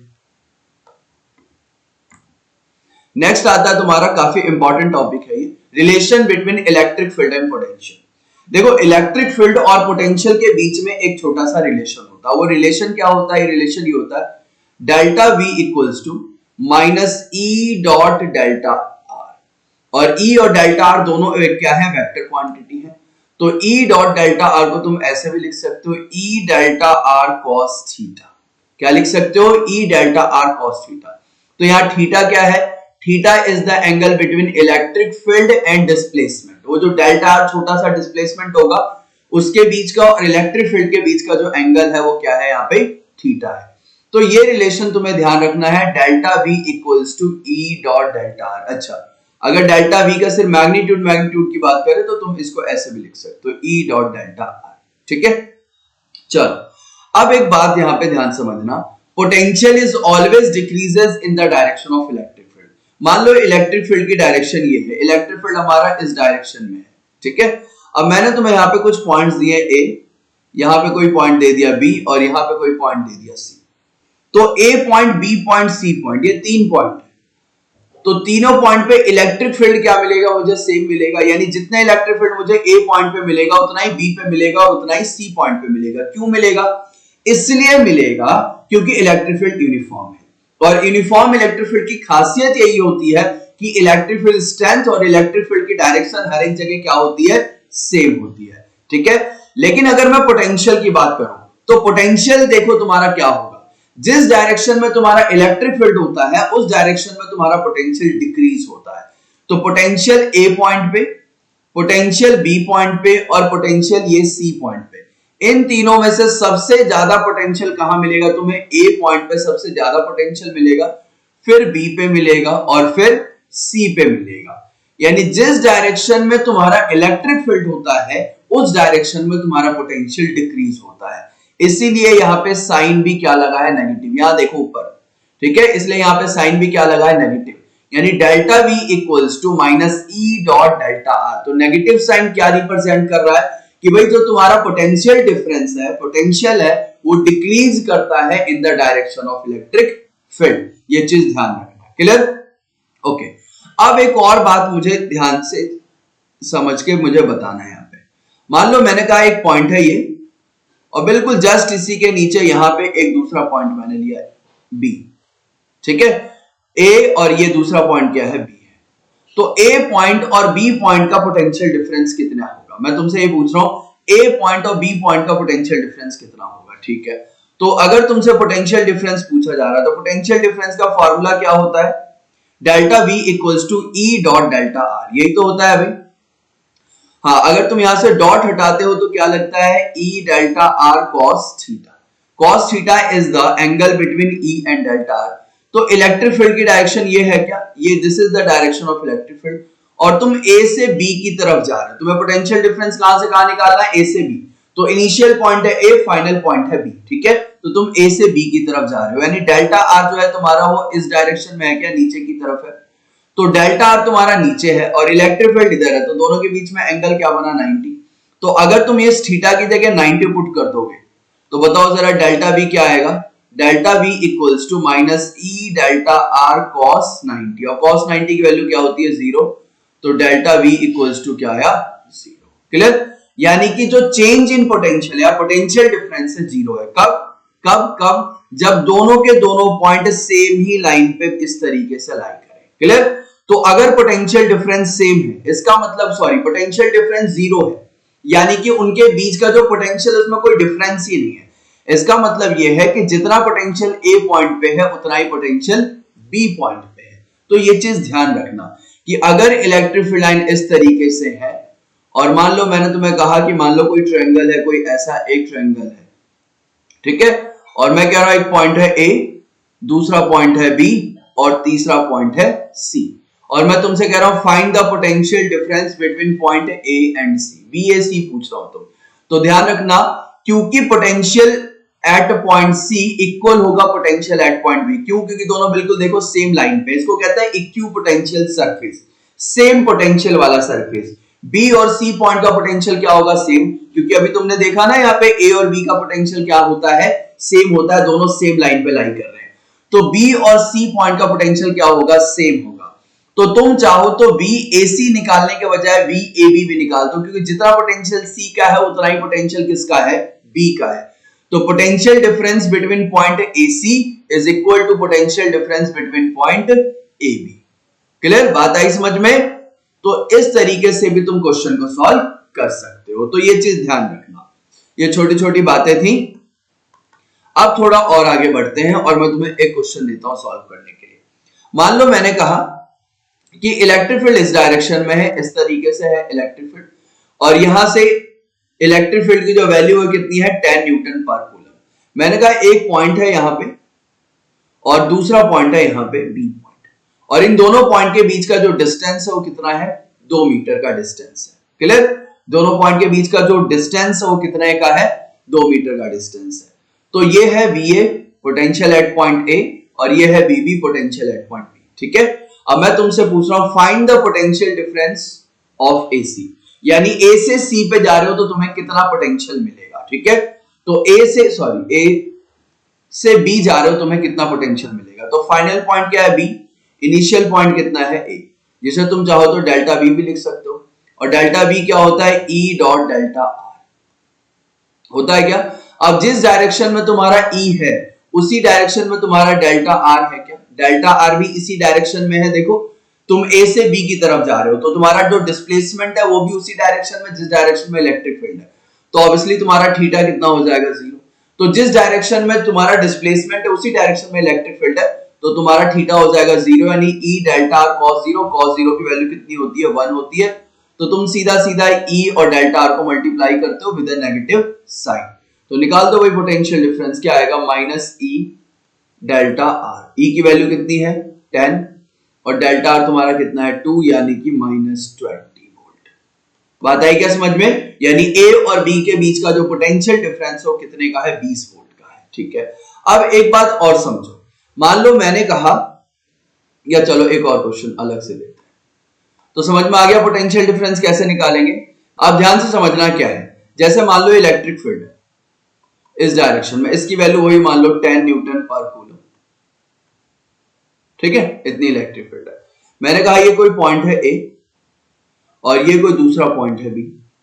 ए पॉइंट का जो पोटेंशियल है वो है 20 वोल्ट। ठीक है, ए पॉइंट का पोटेंशियल कितना है 20 वोल्ट। ए और बी के बीच का जो डिस्टेंस है वो कितना है 2 मीटर है। तो हमसे पूछ रहा है find the potential at point B. ठीक है, डेल्टा वी इक्वल्स टू, मैं सीधा सीधा ई डेल्टा आर लिख सकता हूं। क्यों? क्योंकि जिस डायरेक्शन में इलेक्ट्रिक फील्ड है उसी डायरेक्शन में मेरा डेल्टा आर भी है, तो थीटा 0 होगा। तो delta V equals to minus E. E कितना होगा भाई? तो ई होगा तुम्हारा 10, डेल्टा आर कितना है 2, तो डेल्टा वी कितना आ गया? डेल्टा वी आ गया माइनस का 20 वोल्ट। यानी जो पोटेंशियल डिफरेंस है दोनों पॉइंट के बीच का वो कितना है? माइनस 20 है। डेल्टा वी का मतलब क्या है? डेल्टा वी का मतलब है V B minus V equals to minus 20 volt. तो ए पॉइंट का जो पोटेंशियल वो कितना है? ए पॉइंट का पोटेंशियल है 20 वोल्ट। ठीक है, ए पॉइंट का पोटेंशियल कितना है? 20 वोल्ट। तो इसको बी को ऐसे लिख सकता हूं माइनस 20 प्लस बी ए, और ए पॉइंट का पोटेंशियल कितना है? प्लस का 20। तो माइनस 20 प्लस 20 कट के कितना आ गया? 0 वोल्ट। यानी बी पॉइंट का पोटेंशियल कितना होगा? 0 वोल्ट होगा। क्लियर? एक और क्वेश्चन देता हूं मैं तुम्हें। मान लो मैंने कहा कि ये मान लो एक इलेक्ट्रिक फील्ड है जिसकी वैल्यू अभी यहां पे कंसीडर कर लो तुम कितनी? 10 न्यूटन पर कूलम। वही इलेक्ट्रिक फील्ड की वैल्यू कितनी? 10 न्यूटन पर कूलम। और मैंने कहा कि एक ट्रायंगल मैंने कुछ इस तरीके से दे दिया तुम्हें। ठीक है, एक राइट एंगल ट्रायंगल जैसा है, 90 डिग्री बन रहा है। इलेक्ट्रिक फील्ड की डायरेक्शन, ये पॉइंट है ए, ये पॉइंट है बी, और ये पॉइंट क्या है? सी है। ठीक है, A B C is the vertices of triangle. मैंने कहा ये जो ट्रायंगल है इसकी साइड मान लो कितनी? 2। इसे 3 मीटर मान लो, इसे 4 मीटर मान लो, और इसे 5 मीटर मान लो। क्लियर? अब मैं तुमसे क्या कह रहा हूं? Find the potential difference of AC। यानी तुम एक चार्ज को A से कहां ले जा रहे हो? C पे ले जा रहे हो, वो निकालो पोटेंशियल। तो VAC का मतलब क्या हो गया? VC माइनस V, जिसकी तुम्हें वैल्यू निकालनी है। तो फॉर्मूला क्या कहता है? E delta R। यही तो है। तो भाई डेल्टा R तुम्हें पता है कितना है? 5 है। तो तुम्हारा जो डेल्टा आर है वो इधर जा रहा है। क्लियर? इस डायरेक्शन में जा रहा है क्या डेल्टा आर? और जो तुम्हारा ई है वो इस डायरेक्शन में है। तो इन दोनों के बीच का एंगल ये होगा। लेकिन तुम्हें यहाँ का एंगल तो पता ही नहीं है। यहाँ का एंगल पता है क्या? नहीं पता है। तो कैसे निकालेंगे? क्योंकि अगर मैं ई डॉट डेल्टा आर करूंगा तो डॉट हटाऊंगा तो यहाँ क्या पुट करूंगा? ई डेल्टा आर कॉस थीटा। अब थीटा तो मुझे पता ही नहीं है, तो क्या पुट करूंगा? तो ध्यान दो, वी सी माइनस वी, यानी वी ए सी क्या इक्वल होगा VAB के? होगा नहीं होगा? बताओ मुझे। क्या C पॉइंट का जितना पोटेंशियल है उतना ही पोटेंशियल B का होगा? नहीं होगा। क्यों? क्योंकि दोनों इक्विपोटेंशियल सरफेस में, दोनों एक ही लाइन पे। तो जितना पोटेंशियल B का होगा उतना ही पोटेंशियल C का होगा। ध्यान रखना, दोनों इक्विपोटेंशियल सरफेस पे हैं, दोनों सेम लाइन पे। तो अगर इलेक्ट्रिक फील्ड यूनिफॉर्म है और दो पॉइंट बिल्कुल सेम लाइन के ऊपर प्रेजेंट है तो उन दोनों का पोटेंशियल सेम होता है। ये चीज ध्यान रखना। तो potential of point B is equal to potential at point C. तो चाहे तुम VAB की बात करो चाहे तुम VAC की बात करो, दोनों का पोटेंशियल क्या होगा? आपस में सेम होगा। तो अब तुम VAB तो निकाल सकते हो ना, तो VAB तुम सिंपल निकाल लो। तो VAB क्या होगा भाई? E delta R. E की वैल्यू कितनी है? 10, और यहां से यहां तक का डिस्टेंस कितना है? 30। तो आंसर कितना आ गया? 30 वोल्ट। यानी पोटेंशियल डिफरेंस कितने का आ गया? 30 वोल्ट का आ गया। ए बी का जितना पोटेंशियल डिफरेंस आया है उतना ही AC का भी आएगा। क्लियर? तो ये छोटी छोटी बातें तुम्हें ध्यान रखनी है।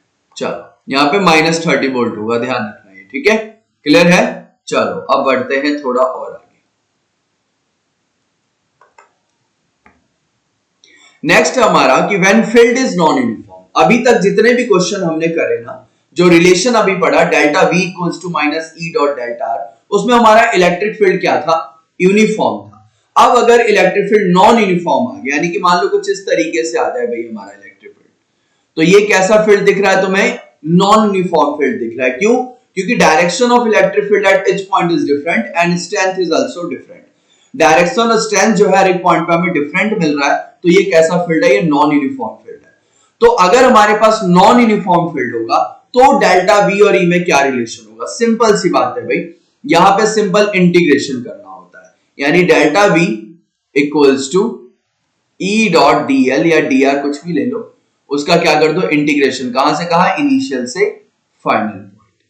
तो ये जो फॉर्मूला लिखा हुआ है वहां पे इंटीग्रेशन करना पड़ेगा। यानी छोटे छोटे पार्ट पे डेल्टा वी और ई डॉट डीएल में रिलेशन निकाल लोगे और फिर ओवरऑल के लिए उसे इंटीग्रेट कर दोगे। क्लियर? चलो, तो ये चीज ध्यान रखना।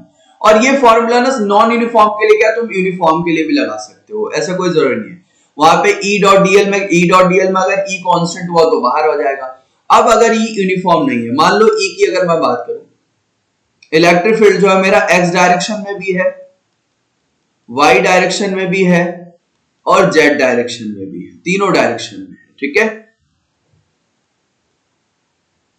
और तो इसको तुम इस तरीके से लिखोगे, del V equals to E dot dl को ऐसे लिखोगे, E x d x, E y d y और E z d h d z, ठीक है।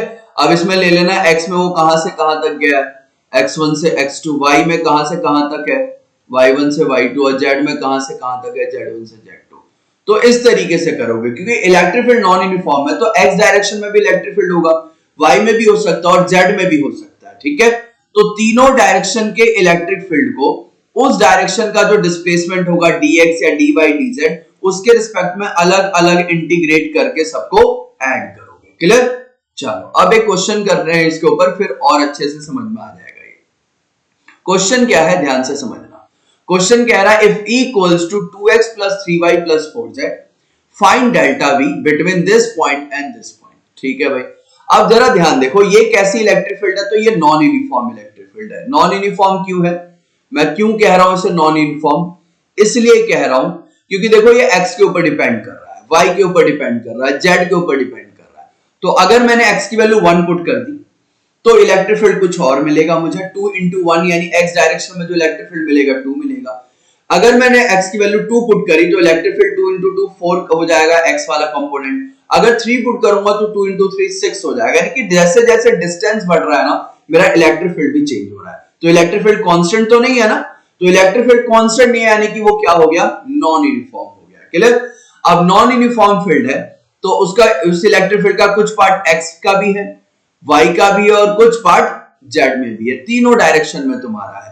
तो Ex कितना है इसका, तो Ex है इसका 2x, Ey क्या है, Ey है 3z और Ez क्या है, तो Ez है 4z। ठीक है, अब जो तुम्हें पोटेंशियल डिफरेंस निकालने को कह रहा है वो कहां से कहां कह रहा है, कह रहा है मान लो इनिशियली जो तुम्हारा पोटेंशियल है वो इस पॉइंट पे है और फाइनल जो पोटेंशियल है वो तुम्हारा इस पॉइंट पे, तो इन दोनों पॉइंट का जो पोटेंशियल डिफरेंस तुम्हें कैलकुलेट करना है। ठीक है, यानी x डायरेक्शन में मान लो तुम अपने चार्ज को लेके जा रहे हो, एक पॉइंट से दूसरे पॉइंट तक लेके जा रहे हो, वही तो पोटेंशियल डिफरेंस है। तो तुम x में कितना मूव कर गए 1 से 2, y में कितना मूव कर गए 2 से 3 और z में कितना मूव कर गए 3 से 4। अब देखो मैं कैसे निकालता हूं delta v। Delta v non uniform के लिए निकालने का फॉर्मूला क्या है, E डॉट dr है क्या, ये फॉर्मूला है। अब E जो है वो 3 कंपोनेंट में बटा हुआ है, x कंपोनेंट, y कंपोनेंट और z कंपोनेंट, तो इसको अलग अलग कर लो। E को ऐसे ऐसे 3 पार्ट में तोड़ लो, Ex, अब x डायरेक्शन का ले रहे हो तो यहां डिस्प्लेसमेंट भी जो होगा वो dx का लोगे। Clear? Ey dy plus Ez dz। Clear? अब x में तुम कहां से कहां मूव कर रहे हो वो लिख लो, तो x1 से x2 मूव कर रहे हो, यानी इनिशियली तुम x1 पे थे, बाद में x2 पे चले गए। y में तुम इनिशियली कहां थे, फाइनल कहां गए, और z में इनिशियल कहां थे और फाइनल कहां गए। इस तरीके से रिलेशन यूज करना है। तो delta v equals to Ex, तो Ex मेरा कितना है 2x, तो यहां लिखा मैंने 2x dx। ठीक है, Ey क्या है मेरा 3y dy, Ez मेरा क्या है 4z dz। तो x1 में मैं कहां से कहां मूव कर रहा हूं, यानी 1 से 2 पे गया। देखो x1 कितना है 1 और x2 कितना है 2, तो मैं 1 से 2 पे गया, यानी x डायरेक्शन में मैं जो चार्ज को लेके जा रहा हूं ना एक पॉइंट से दूसरे पॉइंट तक, तो एक पॉइंट से दूसरे पॉइंट तक लेके गया, तो मैं x में कहां से कहां गया, पहले 1 पे था फिर फाइनली कहां पहुंचा 2 पे। y में पहले मैं 2 पे था, अब कहां पहुंच गया 3 पे, और z में मैं 3 पे था, कहां पहुंच गया 4 पे।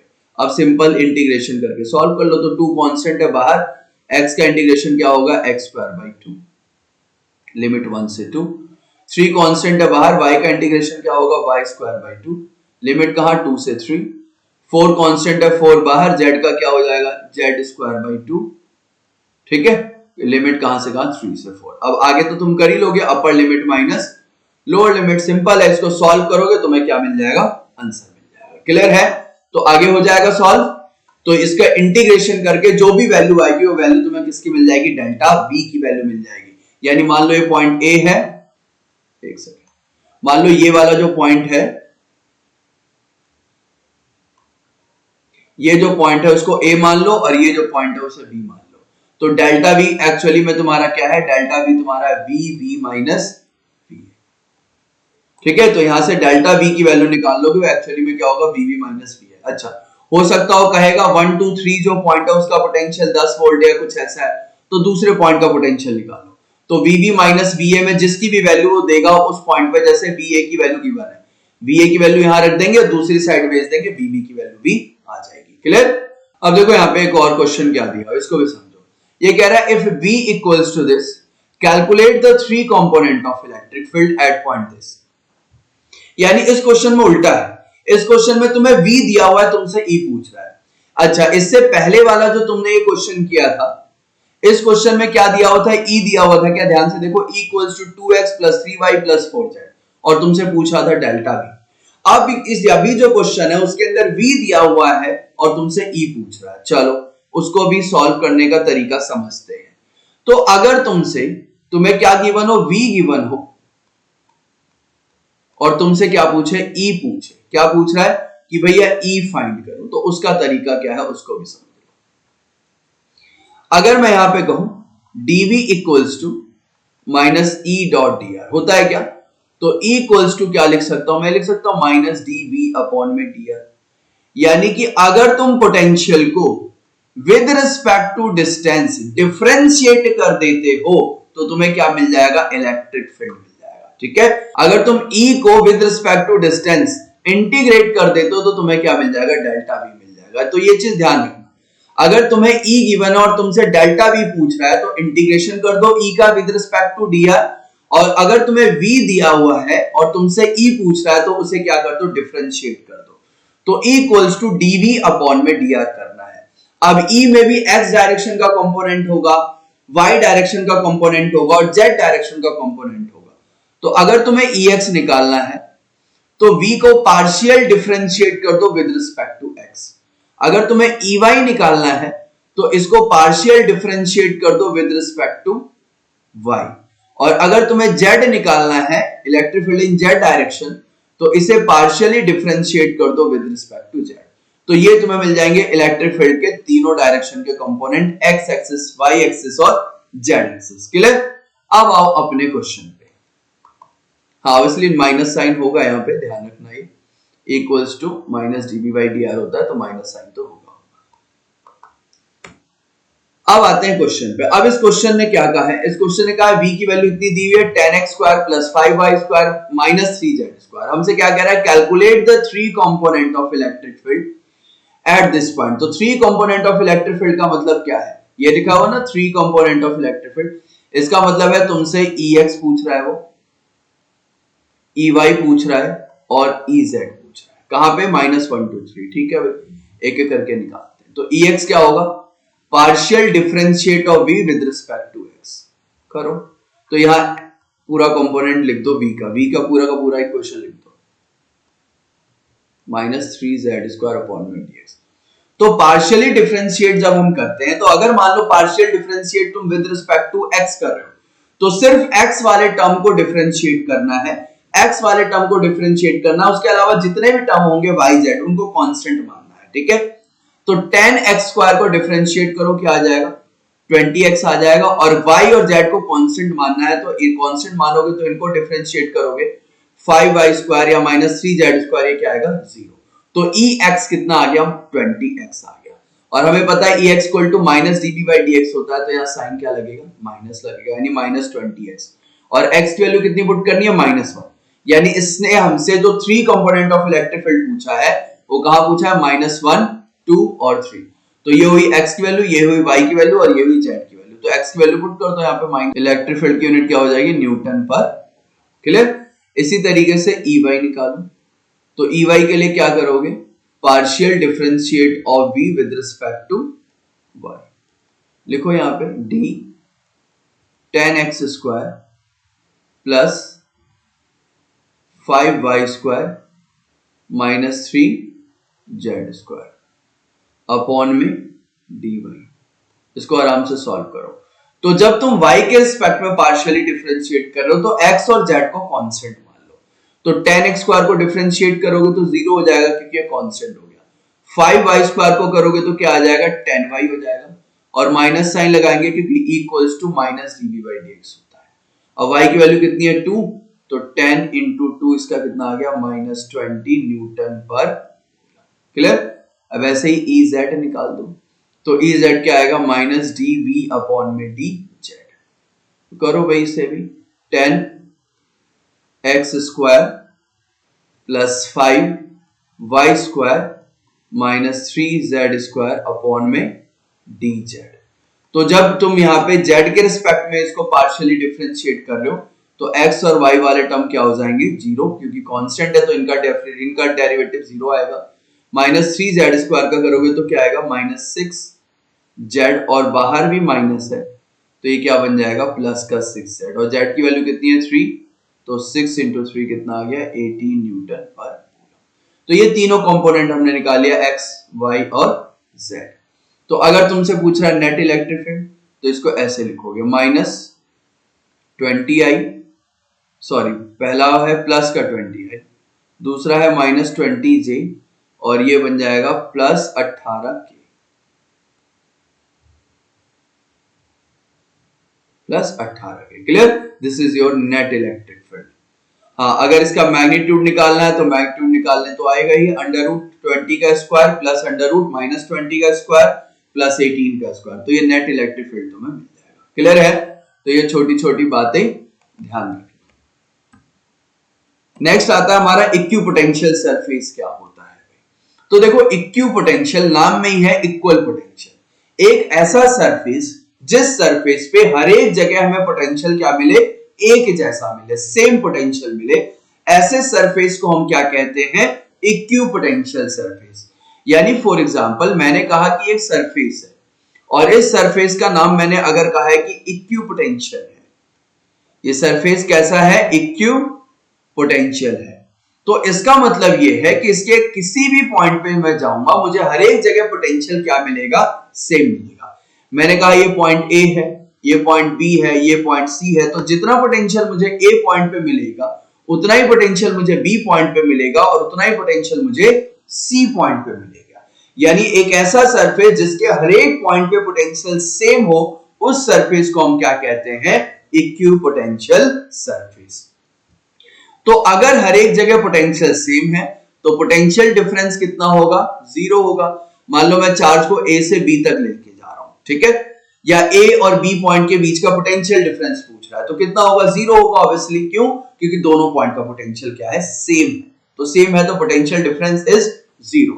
तो अगर मेरा पोटेंशियल डिफरेंस 0 है इस पूरे सरफेस पे, अब मुझे इस चार्ज को ए पॉइंट से उठा के बी पॉइंट पे लेके जाना है, तो कितना काम करना पड़ेगा, तो कोई काम नहीं करना पड़ेगा। क्यों, क्योंकि भाई W इक्वल्स टू क्या होता है, W इक्वल्स टू होता है डेल्टा V इंटू क्यू।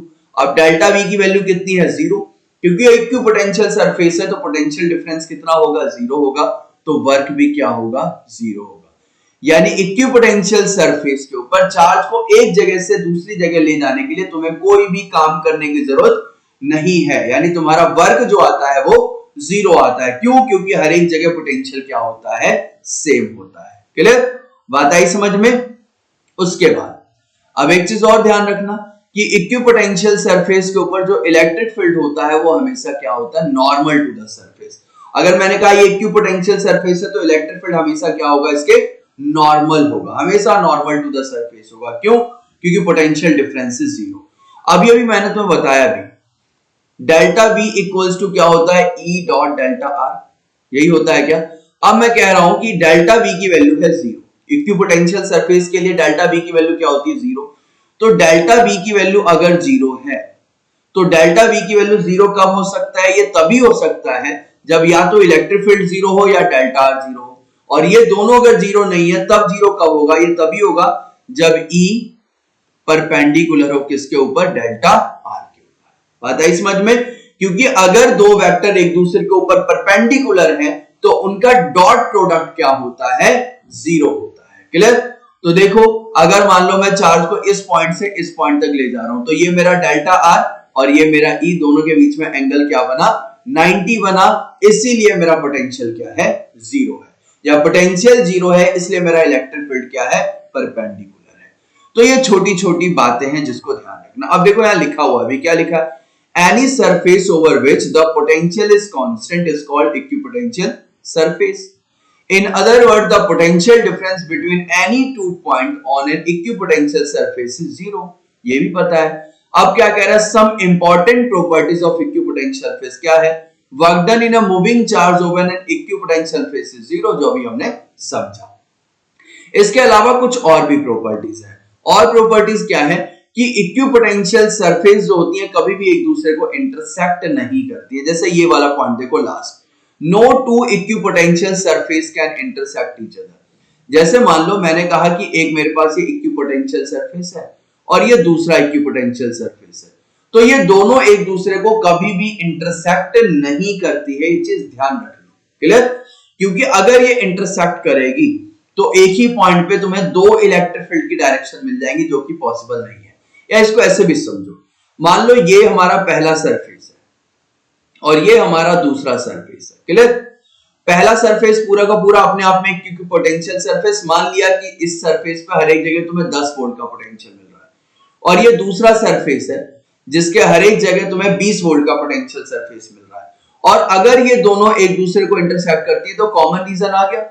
अब इस कॉमन रीजन के अंदर 10 वोल्ट मानोगे या 20 वोल्ट मानोगे, कंफ्यूजन भी तो हो जाएगी ना, क्योंकि इस वाले रीजन के अंदर 10 वोल्ट वाला सरफेस भी आ रहा है और 20 वोल्ट वाला भी सरफेस आ रहा है, तो कौन सा पोटेंशियल होगा, तो अब वहां पे पोटेंशियल सेम तो नहीं रहा ना, तो ये पॉसिबल ही नहीं है कि दो इक्विपोटेंशियल सरफेस कभी भी एक दूसरे को इंटरसेक्ट कर जाए, तो ये चीज ध्यान रखना। नेक्स्ट क्या कह रहा है, equipotential surface are closer in the region of strong field. जहां पे फील्ड स्ट्रॉन्ग होगी ना, वहां पे इक्विपोटेंशियल सरफेस क्लोज होंगी, काफी पास पास होंगी, अभी देखते हैं उसे। और जहां पे वीक फील्ड होगा वहां पे इक्विपोटेंशियल सरफेस के बीच में दूरी बढ़ती जाती है। अभी हम इक्विपोटेंशियल सरफेस ड्रॉ करेंगे तो वहां समझेंगे। जैसे ये देखो, सबसे पहले इस वाले डायग्राम को देखना, आइसोलेटेड चार्ज की वजह से यहां पे क्या है, आइसोलेटेड चार्ज प्लस क्यू लिया, तो ये डॉटेड जो दिख रहा है ना, ये है इक्विपोटेंशियल सरफेस। तो देखो यहाँ पे चार्ज के पास, यानी जहां पे ये प्लस क्यू है, इस वाले रीजन में, इस वाले रीजन में फील्ड लाइन क्या है, पास पास है, तो पास पास है तो फील्ड लाइन क्या होगी, स्ट्रॉन्ग होगी, तो इक्विपोटेंशियल सरफेस भी देखो पास पास है। और जैसे जैसे इक्विपोटेंशियल सरफेस दूर होती जा रही है, इसका मतलब फील्ड जो है वो क्या होता जा रहा है, वीक होता जा रहा है। तो ये कुछ इक्विपोटेंशियल सरफेस बनाए हैं जिनको ध्यान से देख लो। ये बनाया हुआ आइसोलेटेड चार्ज, तो अगर तुम्हारे पास आइसोलेटेड चार्ज है, प्लस क्यू चार्ज या माइनस क्यू चार्ज, तो उसका इक्विपोटेंशियल सरफेस ऐसे स्फीयर की तरह बनता है, गोला बनता है। हाँ, अगर माइनस क्यू चार्ज होगा तो ये एरो जो बाहर की तरफ जा रहा है, ये एरो अंदर की तरफ हो जाएगा, इतना फर्क है। इसके बाद ये देखो पहला फिगर, ये है equipotential surface for electric dipole, यानी इक्वल एंड ऑपोजिट चार्ज के लिए। यहाँ पे हमने प्लस क्यू चार्ज लिया और यहाँ पे हमने क्या लिया है भाई, एक माइनस क्यू चार्ज लिया। ठीक है, तो ये है हमारे पास प्लस क्यू चार्ज और ये हमारे पास माइनस क्यू चार्ज, दोनों इक्वल एंड ऑपोजिट चार्जेस हैं। ठीक है, तो इसका जो इक्विपोटेंशियल सरफेस बना है ऐसा बना है, दिख रहा होगा, ये डॉटेड डॉटेड लाइन दिख रहे होंगे तुम्हें। अच्छा, इस वाले रीजन के अंदर जहां मैंने ये ड्रॉ कर रहा हूं, इधर इधर इधर ध्यान देना, जहां मैं ये डार्क कर रहा हूं थोड़ा, इस वाले रीजन में तुम्हें फील्ड लाइन पास पास दिखाई दे रहे होंगे। क्यों? क्योंकि इस वाले रीजन में इलेक्ट्रिक फील्ड स्ट्रॉन्ग है, तो इक्विपोटेंशियल सरफेस क्लोजर हो जाएंगे। और इस वाले रीजन में फील्ड क्या है, देखो फील्ड लाइन दूर होती गई, क्या ये ऐसे जा रही है, ऐसे जा रही है, तो फील्ड लाइन के बीच में गैप बन गया, तो फील्ड लाइन वहां क्या हो रही है, वीक हो रही है, तो इक्विपोटेंशियल सरफेस के बीच में भी गैप बढ़ गया। तो ये है तुम्हारे डायपोल के लिए, ये है टू इक्वल चार्जेस के लिए। ठीक है, दो सेम नेचर के इक्वल चार्ज, ये है तुम्हारे आइसोलेटेड चार्ज और ये है यूनिफॉर्म इलेक्ट्रिक फील्ड का इक्विपोटेंशियल सरफेस। तो इसका इक्विपोटेंशियल सरफेस ऐसा बनता है, ये जो तुम्हें दिख रहा है ना थोड़ा, ये वाला शेप। क्यों? क्योंकि ये तुम्हारे कैसे फील्ड लाइंस है, यूनिफॉर्म इलेक्ट्रिक फील्ड लाइंस है, तो उसका इक्विपोटेंशियल सरफेस ऐसा बनता है।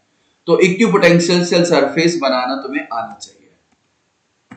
नेक्स्ट क्या है, electrostatic potential due to charge sphere. ठीक है, अगर मैं स्फीयर की बात करूं तो इलेक्ट्रोस्टैटिक जो इससे पहले वाला जो हमने चैप्टर पढ़ा था, चार्जेस एंड फील्ड वाला चैप्टर, तो उसके अंदर भी कुछ स्फीयर की बातें करी थी हमने कि स्फीयर जो होते हैं वो दो तरीके के होते हैं। एक स्फीयर जो होगा तुम्हारा हॉलो होगा, हॉलो स्फीयर, जिसे तुम स्फेरिकल सेल भी कहते हो। क्या कहते हो भाई? Spherical shell. और जो दूसरा होगा तुम्हारा वो क्या होगा? सॉलिड स्फीयर होता है। अब इसके भी दो पार्ट होते हैं, हॉलो स्फीयर या फिर जो तुम्हारा स्फेरिकल सेल है, इसमें भी दो पार्ट होते हैं, एक कंडक्टिंग होता है और दूसरा नॉन कंडक्टिंग होता है। ठीक है, एक कंडक्टिंग होता है, दूसरा नॉन कंडक्टिंग होता है। सॉलिड स्फीयर के अंदर भी एक हमारा नॉन कंडक्टिंग होता है और एक हमारा कंडक्टिंग होता है। क्लियर?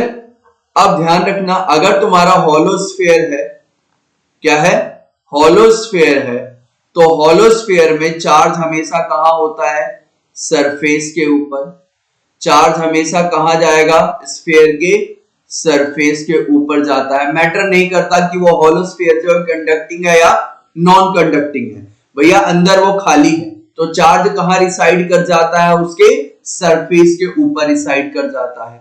लेकिन अगर मैं सॉलिड स्फीयर की बात करूं, तो सॉलिड स्फीयर में अगर वो कंडक्टिंग है तो तुम्हारा चार्ज कहां होगा? एट सरफेस पे रिसाइड कर जाएगा। लेकिन अगर वो सॉलिड स्फीयर में नॉन कंडक्टिंग है और तुमने अगर चार्ज अंदर दिया है, अंदर दे दिया, तो वो इनसाइड में रह जाएगा। क्लियर? अगर तुम्हारे पास सॉलिड स्फीयर और सॉलिड स्फीयर के अंदर तुमने चार्ज दिया है, तो वो कहां रिसाइड करेगा? अंदर ही रिसाइड कर जाएगा। सॉलिड में नॉन कंडक्टिंग है, क्योंकि कंडक्ट करके अब उसे लाने वाला कोई भी नहीं है।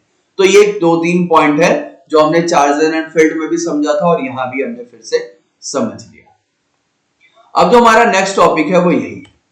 ये देखो क्या है, हमारे एक कंडीशन ले, इलेक्ट्रिक पोटेंशियल निकालना है due to uniformly charge thin spherical shell. Spherical shell का मतलब क्या है? Hollow sphere. तो अगर ये हॉलो स्फीयर है, हॉलो स्फीयर कह लो या फिर कंडक्टिंग, सॉलिड के अंदर कंडक्टिंग कह लो, सॉलिड के अंदर कौन सा? कंडक्टिंग स्फीयर है। इन सबके लिए यही कंडीशन होगी। ठीक है, अगर हमें इलेक्ट्रिक पोटेंशियल निकालना है किसकी वजह से? हॉलो स्फीयर की वजह से।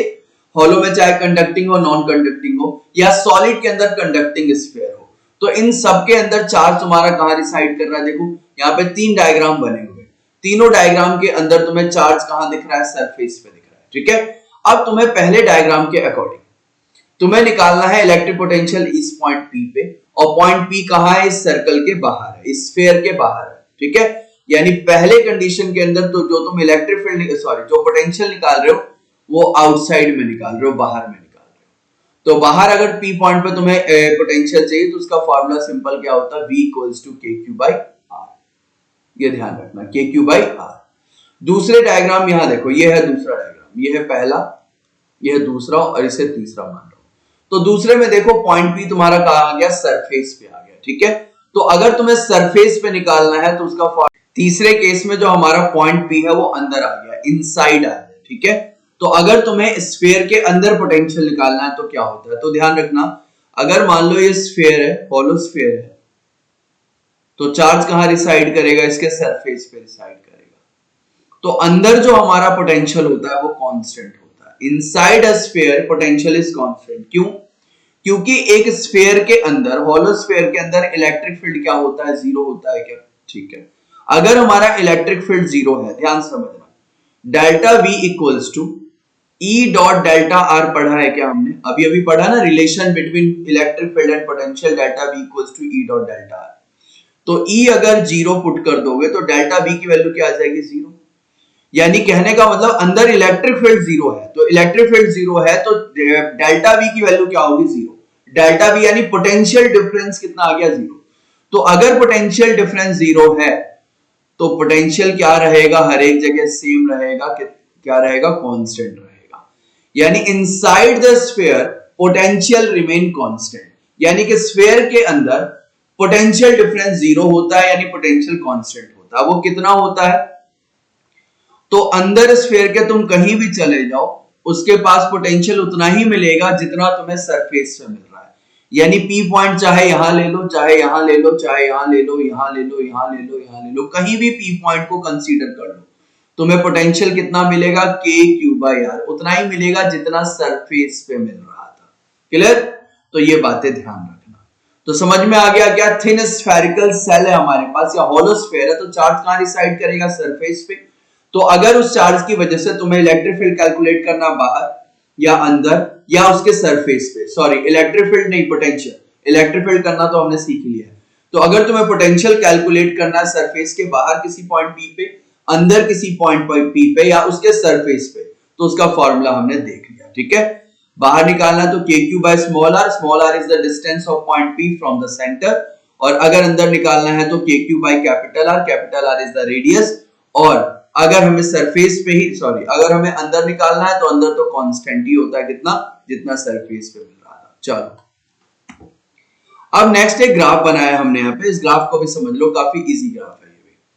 अब यहाँ पे देखो ये जो ग्राफ बनाया है वो किसके किसके बीच में बना है, V और R के बीच में बना है। ठीक है, अब देखो ये मैंने एक स्फीयर बनाया है यहाँ पे,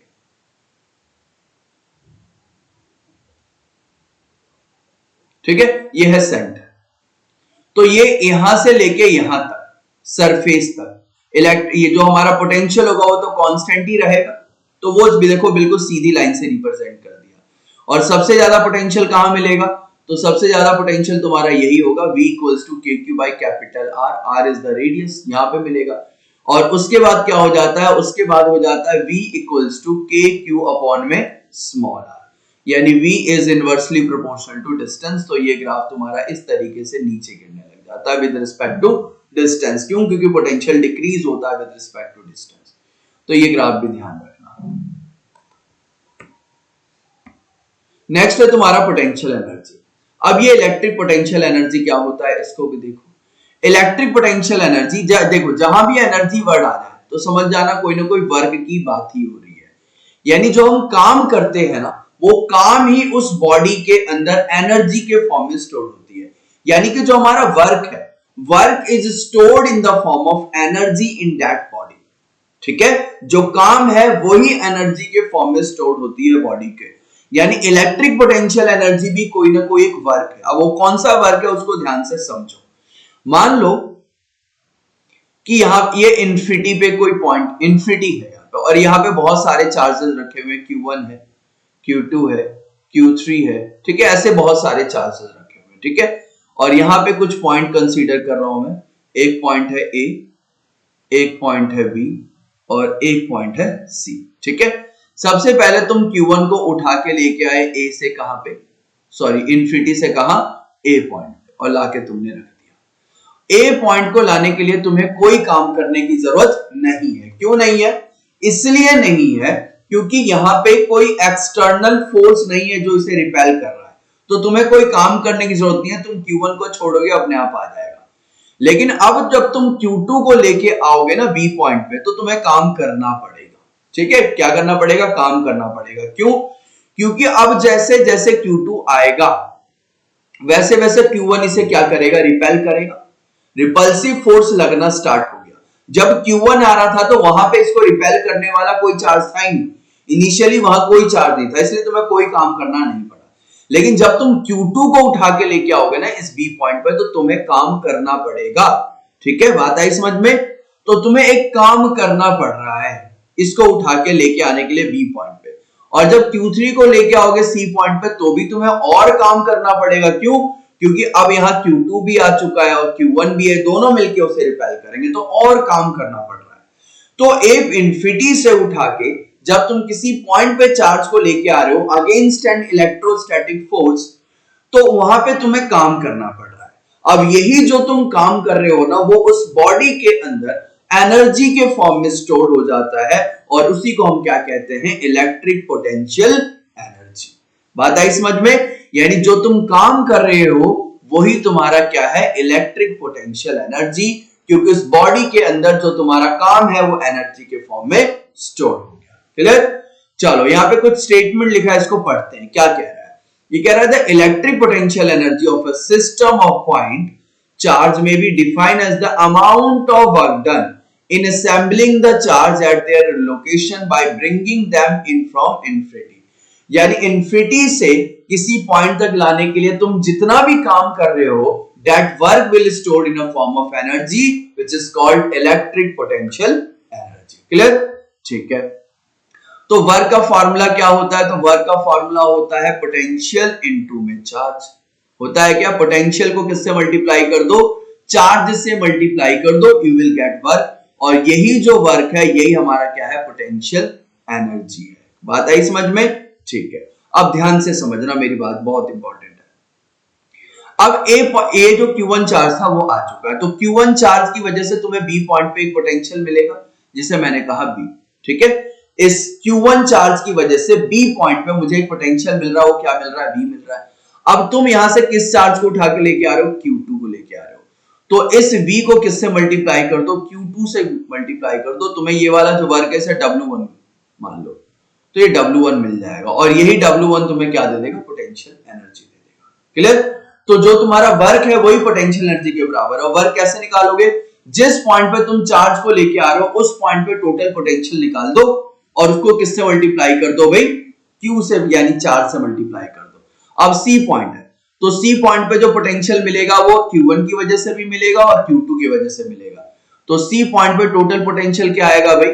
Q1 की वजह से और Q2 की वजह से, इन दोनों की वजह से पोटेंशियल निकाल दो C पॉइंट पे और इसे किससे मल्टीप्लाई कर दो? जो चार्ज यहाँ किसे लेके आ रहे हो? Q3 को लेके आ रहे हो। तो ये हो जाएगा तुम्हारा वर्क और यही वर्क यहाँ पे क्या मिल जाएगा? एनर्जी मिल जाएगा। क्लियर? बात आई समझ में? तो पोटेंशियल एनर्जी का फॉर्मूला, पोटेंशियल एनर्जी को U से रिप्रेजेंट करते हैं। इसका फॉर्मूला क्या मिला? जो पोटेंशियल है उसको किससे मल्टीप्लाई कर दो? चार्ज से। और पोटेंशियल का फॉर्मूला क्या होता है? KQ/R इंटू में Q। तो यही फॉर्मूला मिल गया पोटेंशियल एनर्जी का, KQ/R। बात आई समझ में? तो ये चीजें ध्यान रखना। तो पोटेंशियल एनर्जी क्या होता है? जो हम काम कर रहे हैं वही पोटेंशियल एनर्जी होता है। वर्क का फॉर्मूला क्या होता है? Potential into charge. तो पोटेंशियल एनर्जी का फॉर्मूला भी क्या है? Potential into charge. यानी जिस पॉइंट पे तुम चार्ज को लेके आ रहे हो उस पॉइंट का पोटेंशियल कैलकुलेट कर दो और जो पोटेंशियल आएगा उसको किससे मल्टीप्लाई कर दो? चार्ज से, you will get the potential energy. चलो अब आगे बात करते हैं। तो पोटेंशियल एनर्जी कैसी क्वांटिटी है? तो पोटेंशियल एनर्जी है scalar quantity. Potential energy is scalar quantity. While finding the potential energy value of various charge must be substituted with their proper sign. अब जब तुम पोटेंशियल एनर्जी कैलकुलेट करो तो charge के साइन बिल्कुल प्रॉपर पुट करना। अगर पॉजिटिव है चार्ज है तो पॉजिटिव साइन पुट करो, नेगेटिव चार्ज है तो नेगेटिव साइन पुट करो। ये मैंने तुम्हें पोटेंशियल में भी बताया था। देखो इलेक्ट्रिक फील्ड ऑफ फोर्स में चार्ज के साइन पुट करने की कोई जरूरत नहीं है, लेकिन जब जैसे ही तुम पोटेंशियल या पोटेंशियल एनर्जी की बात करते हो तो वहां पे चार्ज के साइन को पुट किया करो। ठीक है? हाँ, अब यहाँ पे एक पॉइंट और लिखा हुआ है, potential energy is not defined for the single charge. क्यों? क्योंकि अकेला चार्ज होगा, अकेले चार्ज को जैसे Q1 को इन्फिनिटी से लेके आया मैं पॉइंट P तक, ठीक है, तो मुझे कोई काम करना पड़ा क्या? नहीं। तो जब कोई काम ही नहीं करना पड़ा तो बॉडी में एनर्जी स्टोर होगी क्या? नहीं होगी। तो सिंगल पॉइंट चार्ज के लिए पोटेंशियल एनर्जी डिफाइन नहीं होता। तो पोटेंशियल एनर्जी डिफाइन करने के लिए तुम्हारे पास कम से कम कितने चार्जेस होने चाहिए? दो चार्जेस होने चाहिए, Q1 और Q2। तो अब इन दोनों सिस्टम का पोटेंशियल एनर्जी कितना आएगा? K Q1 Q2/R। This is your potential energy for 2 point charge. Clear? Electric potential at infinite, अगर इनफाइनाइट पे इलेक्ट्रिक पोटेंशियल कितना होता है? पोटेंशियल एनर्जी क्या होता है? 0। ये ध्यान रखना। पोटेंशियल भी इन्फिनिटी पे क्या होता है? 0। पोटेंशियल एनर्जी भी क्या होता है? 0 होता है। और 2 पॉइंट चार्ज के बीच का पोटेंशियल एनर्जी कितना होता है? K Q1 Q2/R। ठीक है? बात आई समझ में? क्यों? अगर मैं कह रहा हूं Q2 पॉइंट है, वहां पे मुझे पोटेंशियल कितना मिलेगा? Q1 की वजह से, तो तुम कहोगे K Q1 और मान लेते हैं डिस्टेंस R है। अब मुझे क्या निकालना? Potential energy. पोटेंशियल एनर्जी क्या होता है? वर्क। वर्क क्या होता है? तो वर्क होता है पोटेंशियल इनटू में वहां का चार्ज। तो पोटेंशियल कितना है? K Q1/R और वहां का चार्ज क्या है? Q2। पुट कर दो। तो K Q1/R और वहां का चार्ज क्या है? Q2। सॉल्व करोगे तो यही तो आएगा, K Q1 Q2/R। This is your potential energy. Clear? बात आई समझ में? तो ये छोटी छोटी बातें ध्यान रखनी है। पोटेंशियल एनर्जी का फॉर्मूला क्या है? U equals to K Q1 Q2 और इक्वल्स टू में क्या? Q1 Q2/R। अब देखो यहाँ पे एक चीज और ध्यान रखो, पोटेंशियल एनर्जी ना एक्चुअली में क्या होता है? Change in potential energy. क्योंकि इनिशियल पॉइंट पे जहां भी वो चार्ज होगा वहां भी कोई ना कोई पोटेंशियल एनर्जी तो होगी ना उसकी। अब तुम वहां से किसी पॉइंट पे उठा के लेके आ रहे हो तो वहां भी पोटेंशियल एनर्जी है। तो एक्चुअली में पोटेंशियल एनर्जी जो होता है वो एक्चुअली में अपने आप में एक डिफरेंस होता है। मैंने बताया भी था कि फिजिक्स के अंदर पोटेंशियल वर्ड कभी भी आ जाए तो वहां पे पोटेंशियल डिफरेंस होता है या चेंज इन पोटेंशियल जो होता है। कभी भी अकेला पोटेंशियल एग्जिस्ट नहीं करता है। तो ये ध्यान दो, पोटेंशियल एनर्जी भी अपने आप में क्या है, चेंज इन पोटेंशियल एनर्जी। तो डेल्टा यू इक्वल्स टू क्या होता है, U final minus U initial, which is equals to negative of work done by conservative force. ठीक है, यानी डेल्टा यू इक्वल्स टू, अब कंजर्वेटिव फोर्स यहां कौन है, इलेक्ट्रोस्टैटिक फोर्स ही तो है। Electrostatic force is conservative force. तो जो तुम्हारा वर्क होगा ना, negative work is equals to change in potential energy, ये ध्यान रखना। या change in potential energy is equal to the negative of work done by the conservative forces, यानी कि इलेक्ट्रोस्टैटिक फोर्सेस। इसको ऐसे भी लिख सकते हो, यानी change in potential energy is equal to positive work by the external force. तो चेंज इन पोटेंशियल एनर्जी किसके इक्वल होता है, जो तुम एक्सटर्नल वर्क कर रहे हो उसको पॉजिटिव के बराबर तुम पुट कर सकते हो, और जो इलेक्ट्रोस्टैटिक फोर्स वाला वर्क हो रहा है उसे तुम किसके बराबर पुट करोगे, पोटेंशियल एनर्जी के बराबर पुट करोगे विद अ नेगेटिव साइन। तो ये छोटे छोटे दो रिलेशन है, इनको ध्यान रखना। नेक्स्ट अब ये क्या कह रहा है, एक छोटा सा क्वेश्चन दिया हुआ है, कह रहा है दो पॉइंट चार्ज है 0.2 माइक्रोकूलम एंड 0.01 माइक्रोकूलम। ये दोनों कहां रखे हुए, 10 सेंटीमीटर के डिस्टेंस पे रखे हुए। अब ये हमसे कह रहा है calculate the work done in reducing the distance 5 centimetre between them. ये कह रहा है भैया मान लो कि हमारे पास एक चार्ज है 0.2 माइक्रोकूलम, 0.2 माइक्रोकूलम, और उससे थोड़े से दूर डिस्टेंस पे एक और चार्ज है 0.1 माइक्रोकूलम, और इन दोनों के बीच का जो डिस्टेंस वो कितना है, 10 मीटर है। क्लियर। अब तुमने क्या किया, ये 0.2 माइक्रोकूलम और 0.1 माइक्रोकूलम के बीच का जो डिस्टेंस है उसको तुमने रिड्यूस कर दिया, कम कर दिया। कितना कम कर दिया, 10 सेंटीमीटर से कम कर दिया, कितना, 5 सेंटीमीटर कर दिया। 10 सेंटीमीटर से कितना कम कर दिया, 5 सेंटीमीटर कम कर दिया। तो कह रहा है तुम्हें कितना काम करना पड़ा, क्या कह रहा है, कितना काम करना पड़ा। अब जो हमें काम करना पड़ रहा है, तो हमारा काम इज द एक्सटर्नल वर्क। तो मैंने बताया ना, change in potential energy delta U is equals to the positive work by the external force या एक्सटर्नल एजेंट। तो delta U is equals to work. तो अगर तुम्हें वर्क निकालना है कि कितना काम हुआ, तो तुम इनिशियल और फाइनल जो पोटेंशियल एनर्जी उसका डिफरेंस निकाल दो। तो this is your initial condition, यानी यहां पे जो एनर्जी होगी वो इनिशियल पोटेंशियल एनर्जी होगी, and this is your final condition. तो यहां पे जो तुम्हें पोटेंशियल एनर्जी मिलेगी, this is your final potential energy. तो डेल्टा यू यानी कि U final minus U initial is equal to W. हाँ, तो अब ये वाला फॉर्मूला यूज करेंगे, U final minus U initial equals to W. तो एक एक करके यू फाइनल और यू इनिशियल निकाल दो और दोनों को माइनस कर दो। ठीक है, तो सबसे पहले यू इनिशियल निकालते हैं। ठीक है, अब छोटी छोटी बातें समझो। यहाँ पे जो माइक्रोकूलम है इसको कूलम में चेंज कर लेना। कैसे, 0.2 इंटू 10 की पावर माइनस 6 कूलम, 0.1 इंटू 10 की पावर माइनस 6 कूलम। 10 सेंटीमीटर है, इसको मीटर में कन्वर्ट कर लें तो आएगा 0.1 मीटर। 5 सेंटीमीटर इसको करोगे तो क्या आएगा, 0.05 मीटर। क्लियर। तो ये छोटी छोटी बातें जिनको तुम्हें ध्यान रखनी होगी। तो मैं निकालता हूं सबसे पहले यू इनिशियल। अब पोटेंशियल एनर्जी का फॉर्मूला क्या होता है, K Q1 Q2 by R। तो ये लिखा मैंने K, Q1 की जगह मैं लिख रहा हूं 0.2 इंटू 10 की power minus 6 into Q2 0.1 into 10 की पावर माइनस 6 अपॉन में डिस्टेंस। तो डिस्टेंस कितना है भाई, 0.1। This is your you initial, and you final निकालो। तो यू फाइनल मैं यहां निकालता हूं। तो यू फाइनल क्या आएगा, K Q1, Q1 अगेन कितना है, 0.2 इंटू 10 की पावर माइनस 6, Q2 0.1 इंटू 10 की पावर माइनस 6 और अपॉन में कितना है, 0.05। तो क्या आएगा भाई, U final minus U initial equals to W। यानी वर्क कैसे निकलेगा, जो U फाइनल तुम्हारा आया और जो U इनिशियल आया उन दोनों को माइनस कर दो, this will give you work. ये तुम्हें वर्क मिल जाएगा। क्लियर, बात आगे समझ में। तो ये छोटी बातें ध्यान रखना, दोनों को माइनस करना है। तो ये तो कर ही लोगे, तो माइनस करके इसका जो आंसर है कमेंट करके बताना। चलो अब बढ़ते हैं आगे।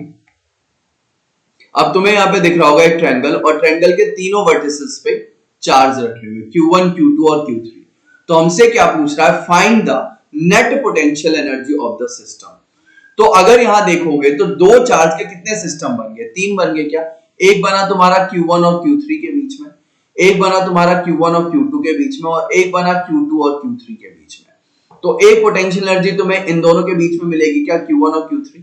एक पोटेंशियल एनर्जी तुम्हें Q3 और Q2 के बीच में मिलेगी, और एक पोटेंशियल एनर्जी तुम्हें Q1 और Q2 के बीच में मिलेगी। यानी यहाँ पे तीन चार्ज के सिस्टम बन रहे, दो दो चार्ज के तीन सिस्टम बन रहे, और इन तीनों के पास अपनी पोटेंशियल एनर्जी है। तो इन तीनों सिस्टम के पोटेंशियल एनर्जी को निकाल के ऐड कर दो, you will get the total energy of the system. Clear.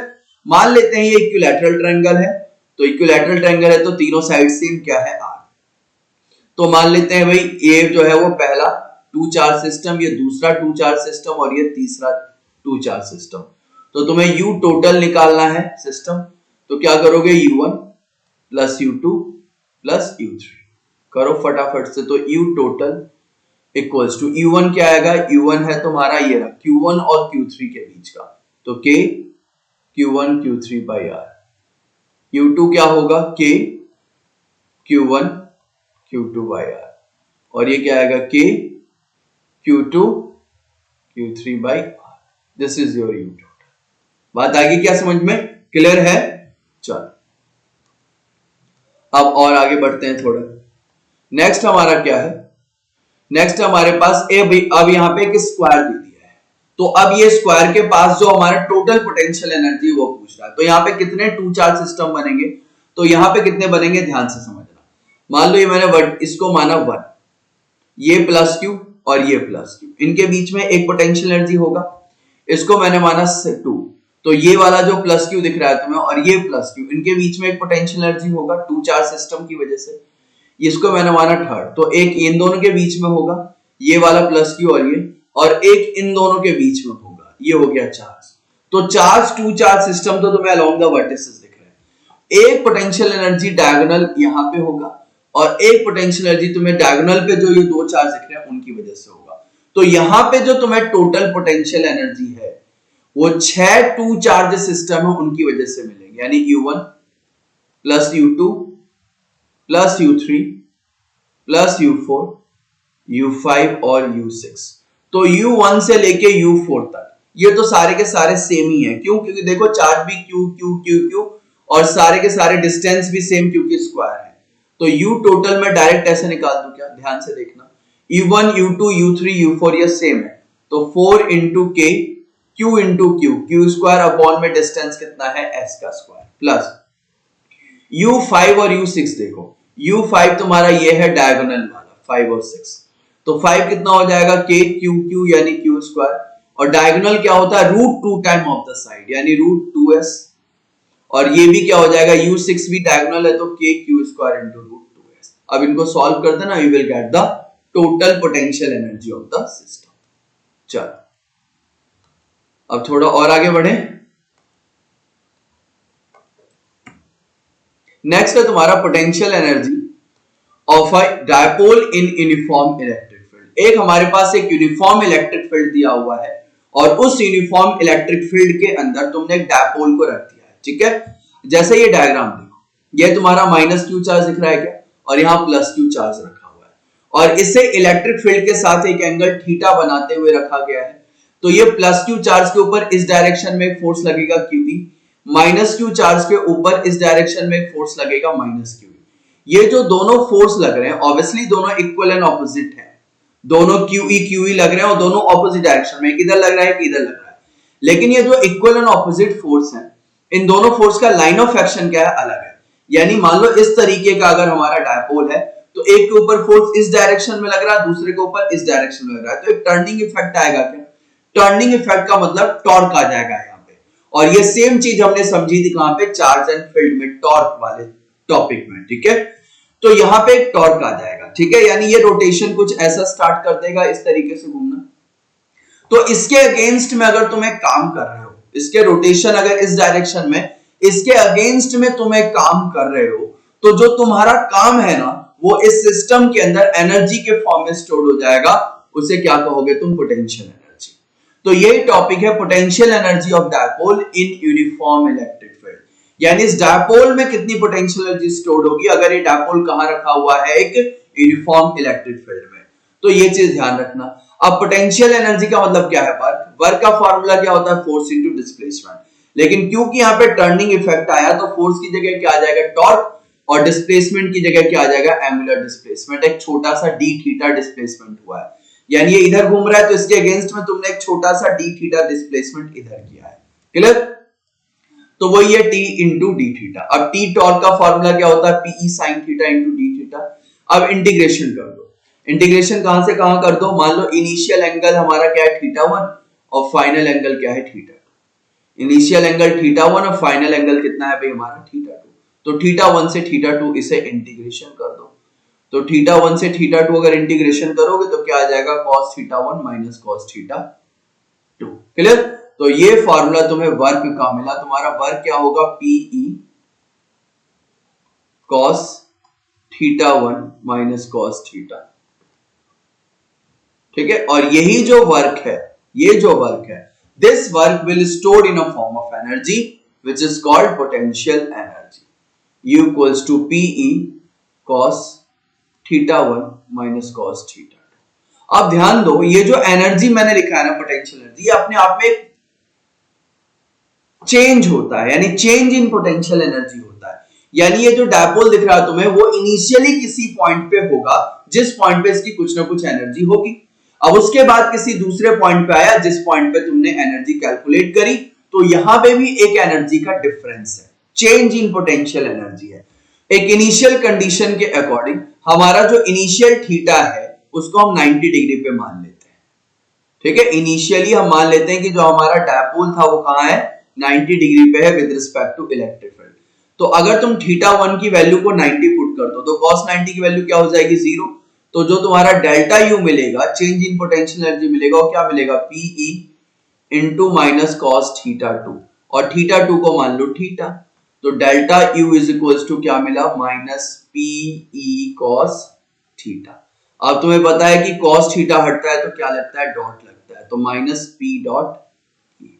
This is your formula for change in potential energy for a electric dipole placed in uniform electric field. या ये वाला formula भी ध्यान रखना, डेल्टा यू इक्वल्स टू क्या होगा, minus PE cos theta. ठीक है? ये वाला फॉर्मूला यूज करना है, माइनस पीई cos थीटा। अब यहां पे कुछ कंडीशन जनरेट कर लेते हैं। देखो, अब जैसे ये तो तुम्हें पता ही चल गया, potential energy of the dipole in external field is written as कितना, pE cos theta initial minus cos theta final. Initially theta हमने क्या मान लिया, 90, और फाइनल थीटा हमने क्या मान लिया, थीटा, और वो पुट करने पे u इक्वल्स टू क्या मिला, माइनस पीई cos थीटा, और डॉट प्रोडक्ट में चेंज करेंगे क्या आएगा, माइनस पी डॉट ई। अब इसमें कुछ कंडीशन है जिसको मैं यहाँ पे कुछ कंसीडर करता हूं। मान लो मैंने यहाँ पे कुछ थीटा कंसीडर किया। If theta is equals to कितना भाई, थीटा को कितना मान लो, 180 डिग्री मान लो। तो थीटा 180 डिग्री मानने का मतलब क्या है कि अगर इलेक्ट्रिक फील्ड इस डायरेक्शन में है तो तुम्हारा जो डायपोल है वो इधर है, मान लो माइनस क्यू इधर प्लस क्यू इधर, तो डायपोल मोमेंट की डायरेक्शन हो गई है, इलेक्ट्रिक फील्ड की डायरेक्शन होगी है। तो अगर इलेक्ट्रिक फील्ड और डायपोल दोनों ऑपोजिट डायरेक्शन में है तो थीटा कितना बनेगा, 180 बनेगा। तो थीटा 180 बनेगा तो कितना तुम्हें पोटेंशियल एनर्जी मिलेगा, जरा कैलकुलेट करना। तो U equals to minus PE cos 180, और cos 180 की जो वैल्यू होती है वो कितनी होती है, -1 होती है। तो -1 पुट करोगे तो U इक्वल्स टू क्या आ जाएगा, पीई आ जाएगा क्या, यानी this is your maximum potential energy. क्या होगा, मैक्सिमम पोटेंशियल एनर्जी मिल रहा है। और यहीं पे अगर मैं एक बात कहूं कि अगर तुम्हारा थीटा 0 डिग्री हो जाए, यानी थीटा 0 डिग्री होने का मतलब जिस डायरेक्शन में तुम्हारा इलेक्ट्रिक फील्ड है, डायपोल मोमेंट भी उसी डायरेक्शन में हो, यानी इसी डायरेक्शन में डायपोल मोमेंट हो, तो U इक्वल्स टू क्या है, माइनस पीई cos थीटा। तो माइनस पीई cos 0, और cos 0 की वैल्यू होती है 1, तो ये क्या आ गया, माइनस पीई आ गया। आया क्या? अब मेरी बात ध्यान से समझना, यहां आ रहा है U equals to P E, this is your maximum potential energy, this is your maximum potential energy, P E positive quantity, और ये क्या है, minus P, this is your minimum potential energy. Clear? यानी कि डायपोल को अगर तुम एक इलेक्ट्रिक फील्ड के अंदर रख रहे हो तो मैक्सिमम पोटेंशियल एनर्जी कब मिलेगा, when your theta is 180 degree, ठीक है। और मिनिमम पोटेंशियल एनर्जी कब मिलेगा, when your theta is 0 degree. और जहां पे पोटेंशियल एनर्जी मैक्सिमम मिलता है वो कंडीशन होती है अनस्टेबल इक्विलिब्रियम की। किसकी होती है, अनस्टेबल इक्विलिब्रियम की कंडीशन होती है। और जहां पे पोटेंशियल एनर्जी मिनिमम मिलता है वो कंडीशन होती है stable equilibrium.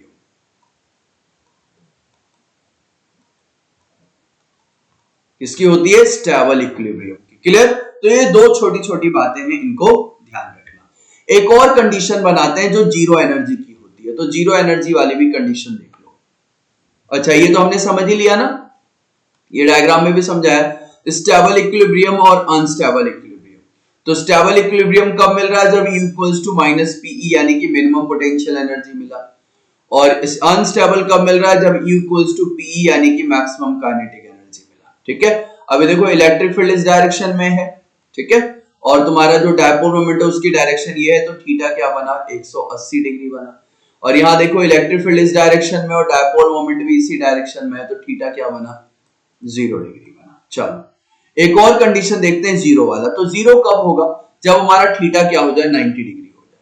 Position of zero energy, अगर मैंने कहा कि मेरा थीटा है वो 90 डिग्री हो गया, यानी इलेक्ट्रिक फील्ड इधर और डायपोल को मैंने कुछ इस तरीके से अरेंज कर लिया, माइनस क्यू प्लस क्यू। तो डायपोल मोमेंट की डायरेक्शन ये हो जाएगी क्या, माइनस से प्लस यानी ऊपर की तरफ, और इलेक्ट्रिक फील्ड इधर है, तो थीटा क्या बना, 90 डिग्री बना। तो U equals to minus PE cos 90, और cos 90 की वैल्यू क्या हुई, तो cos 90 की वैल्यू होती है 0 and potential energy is 0। This is the condition of zero energy. बात आई समझ में।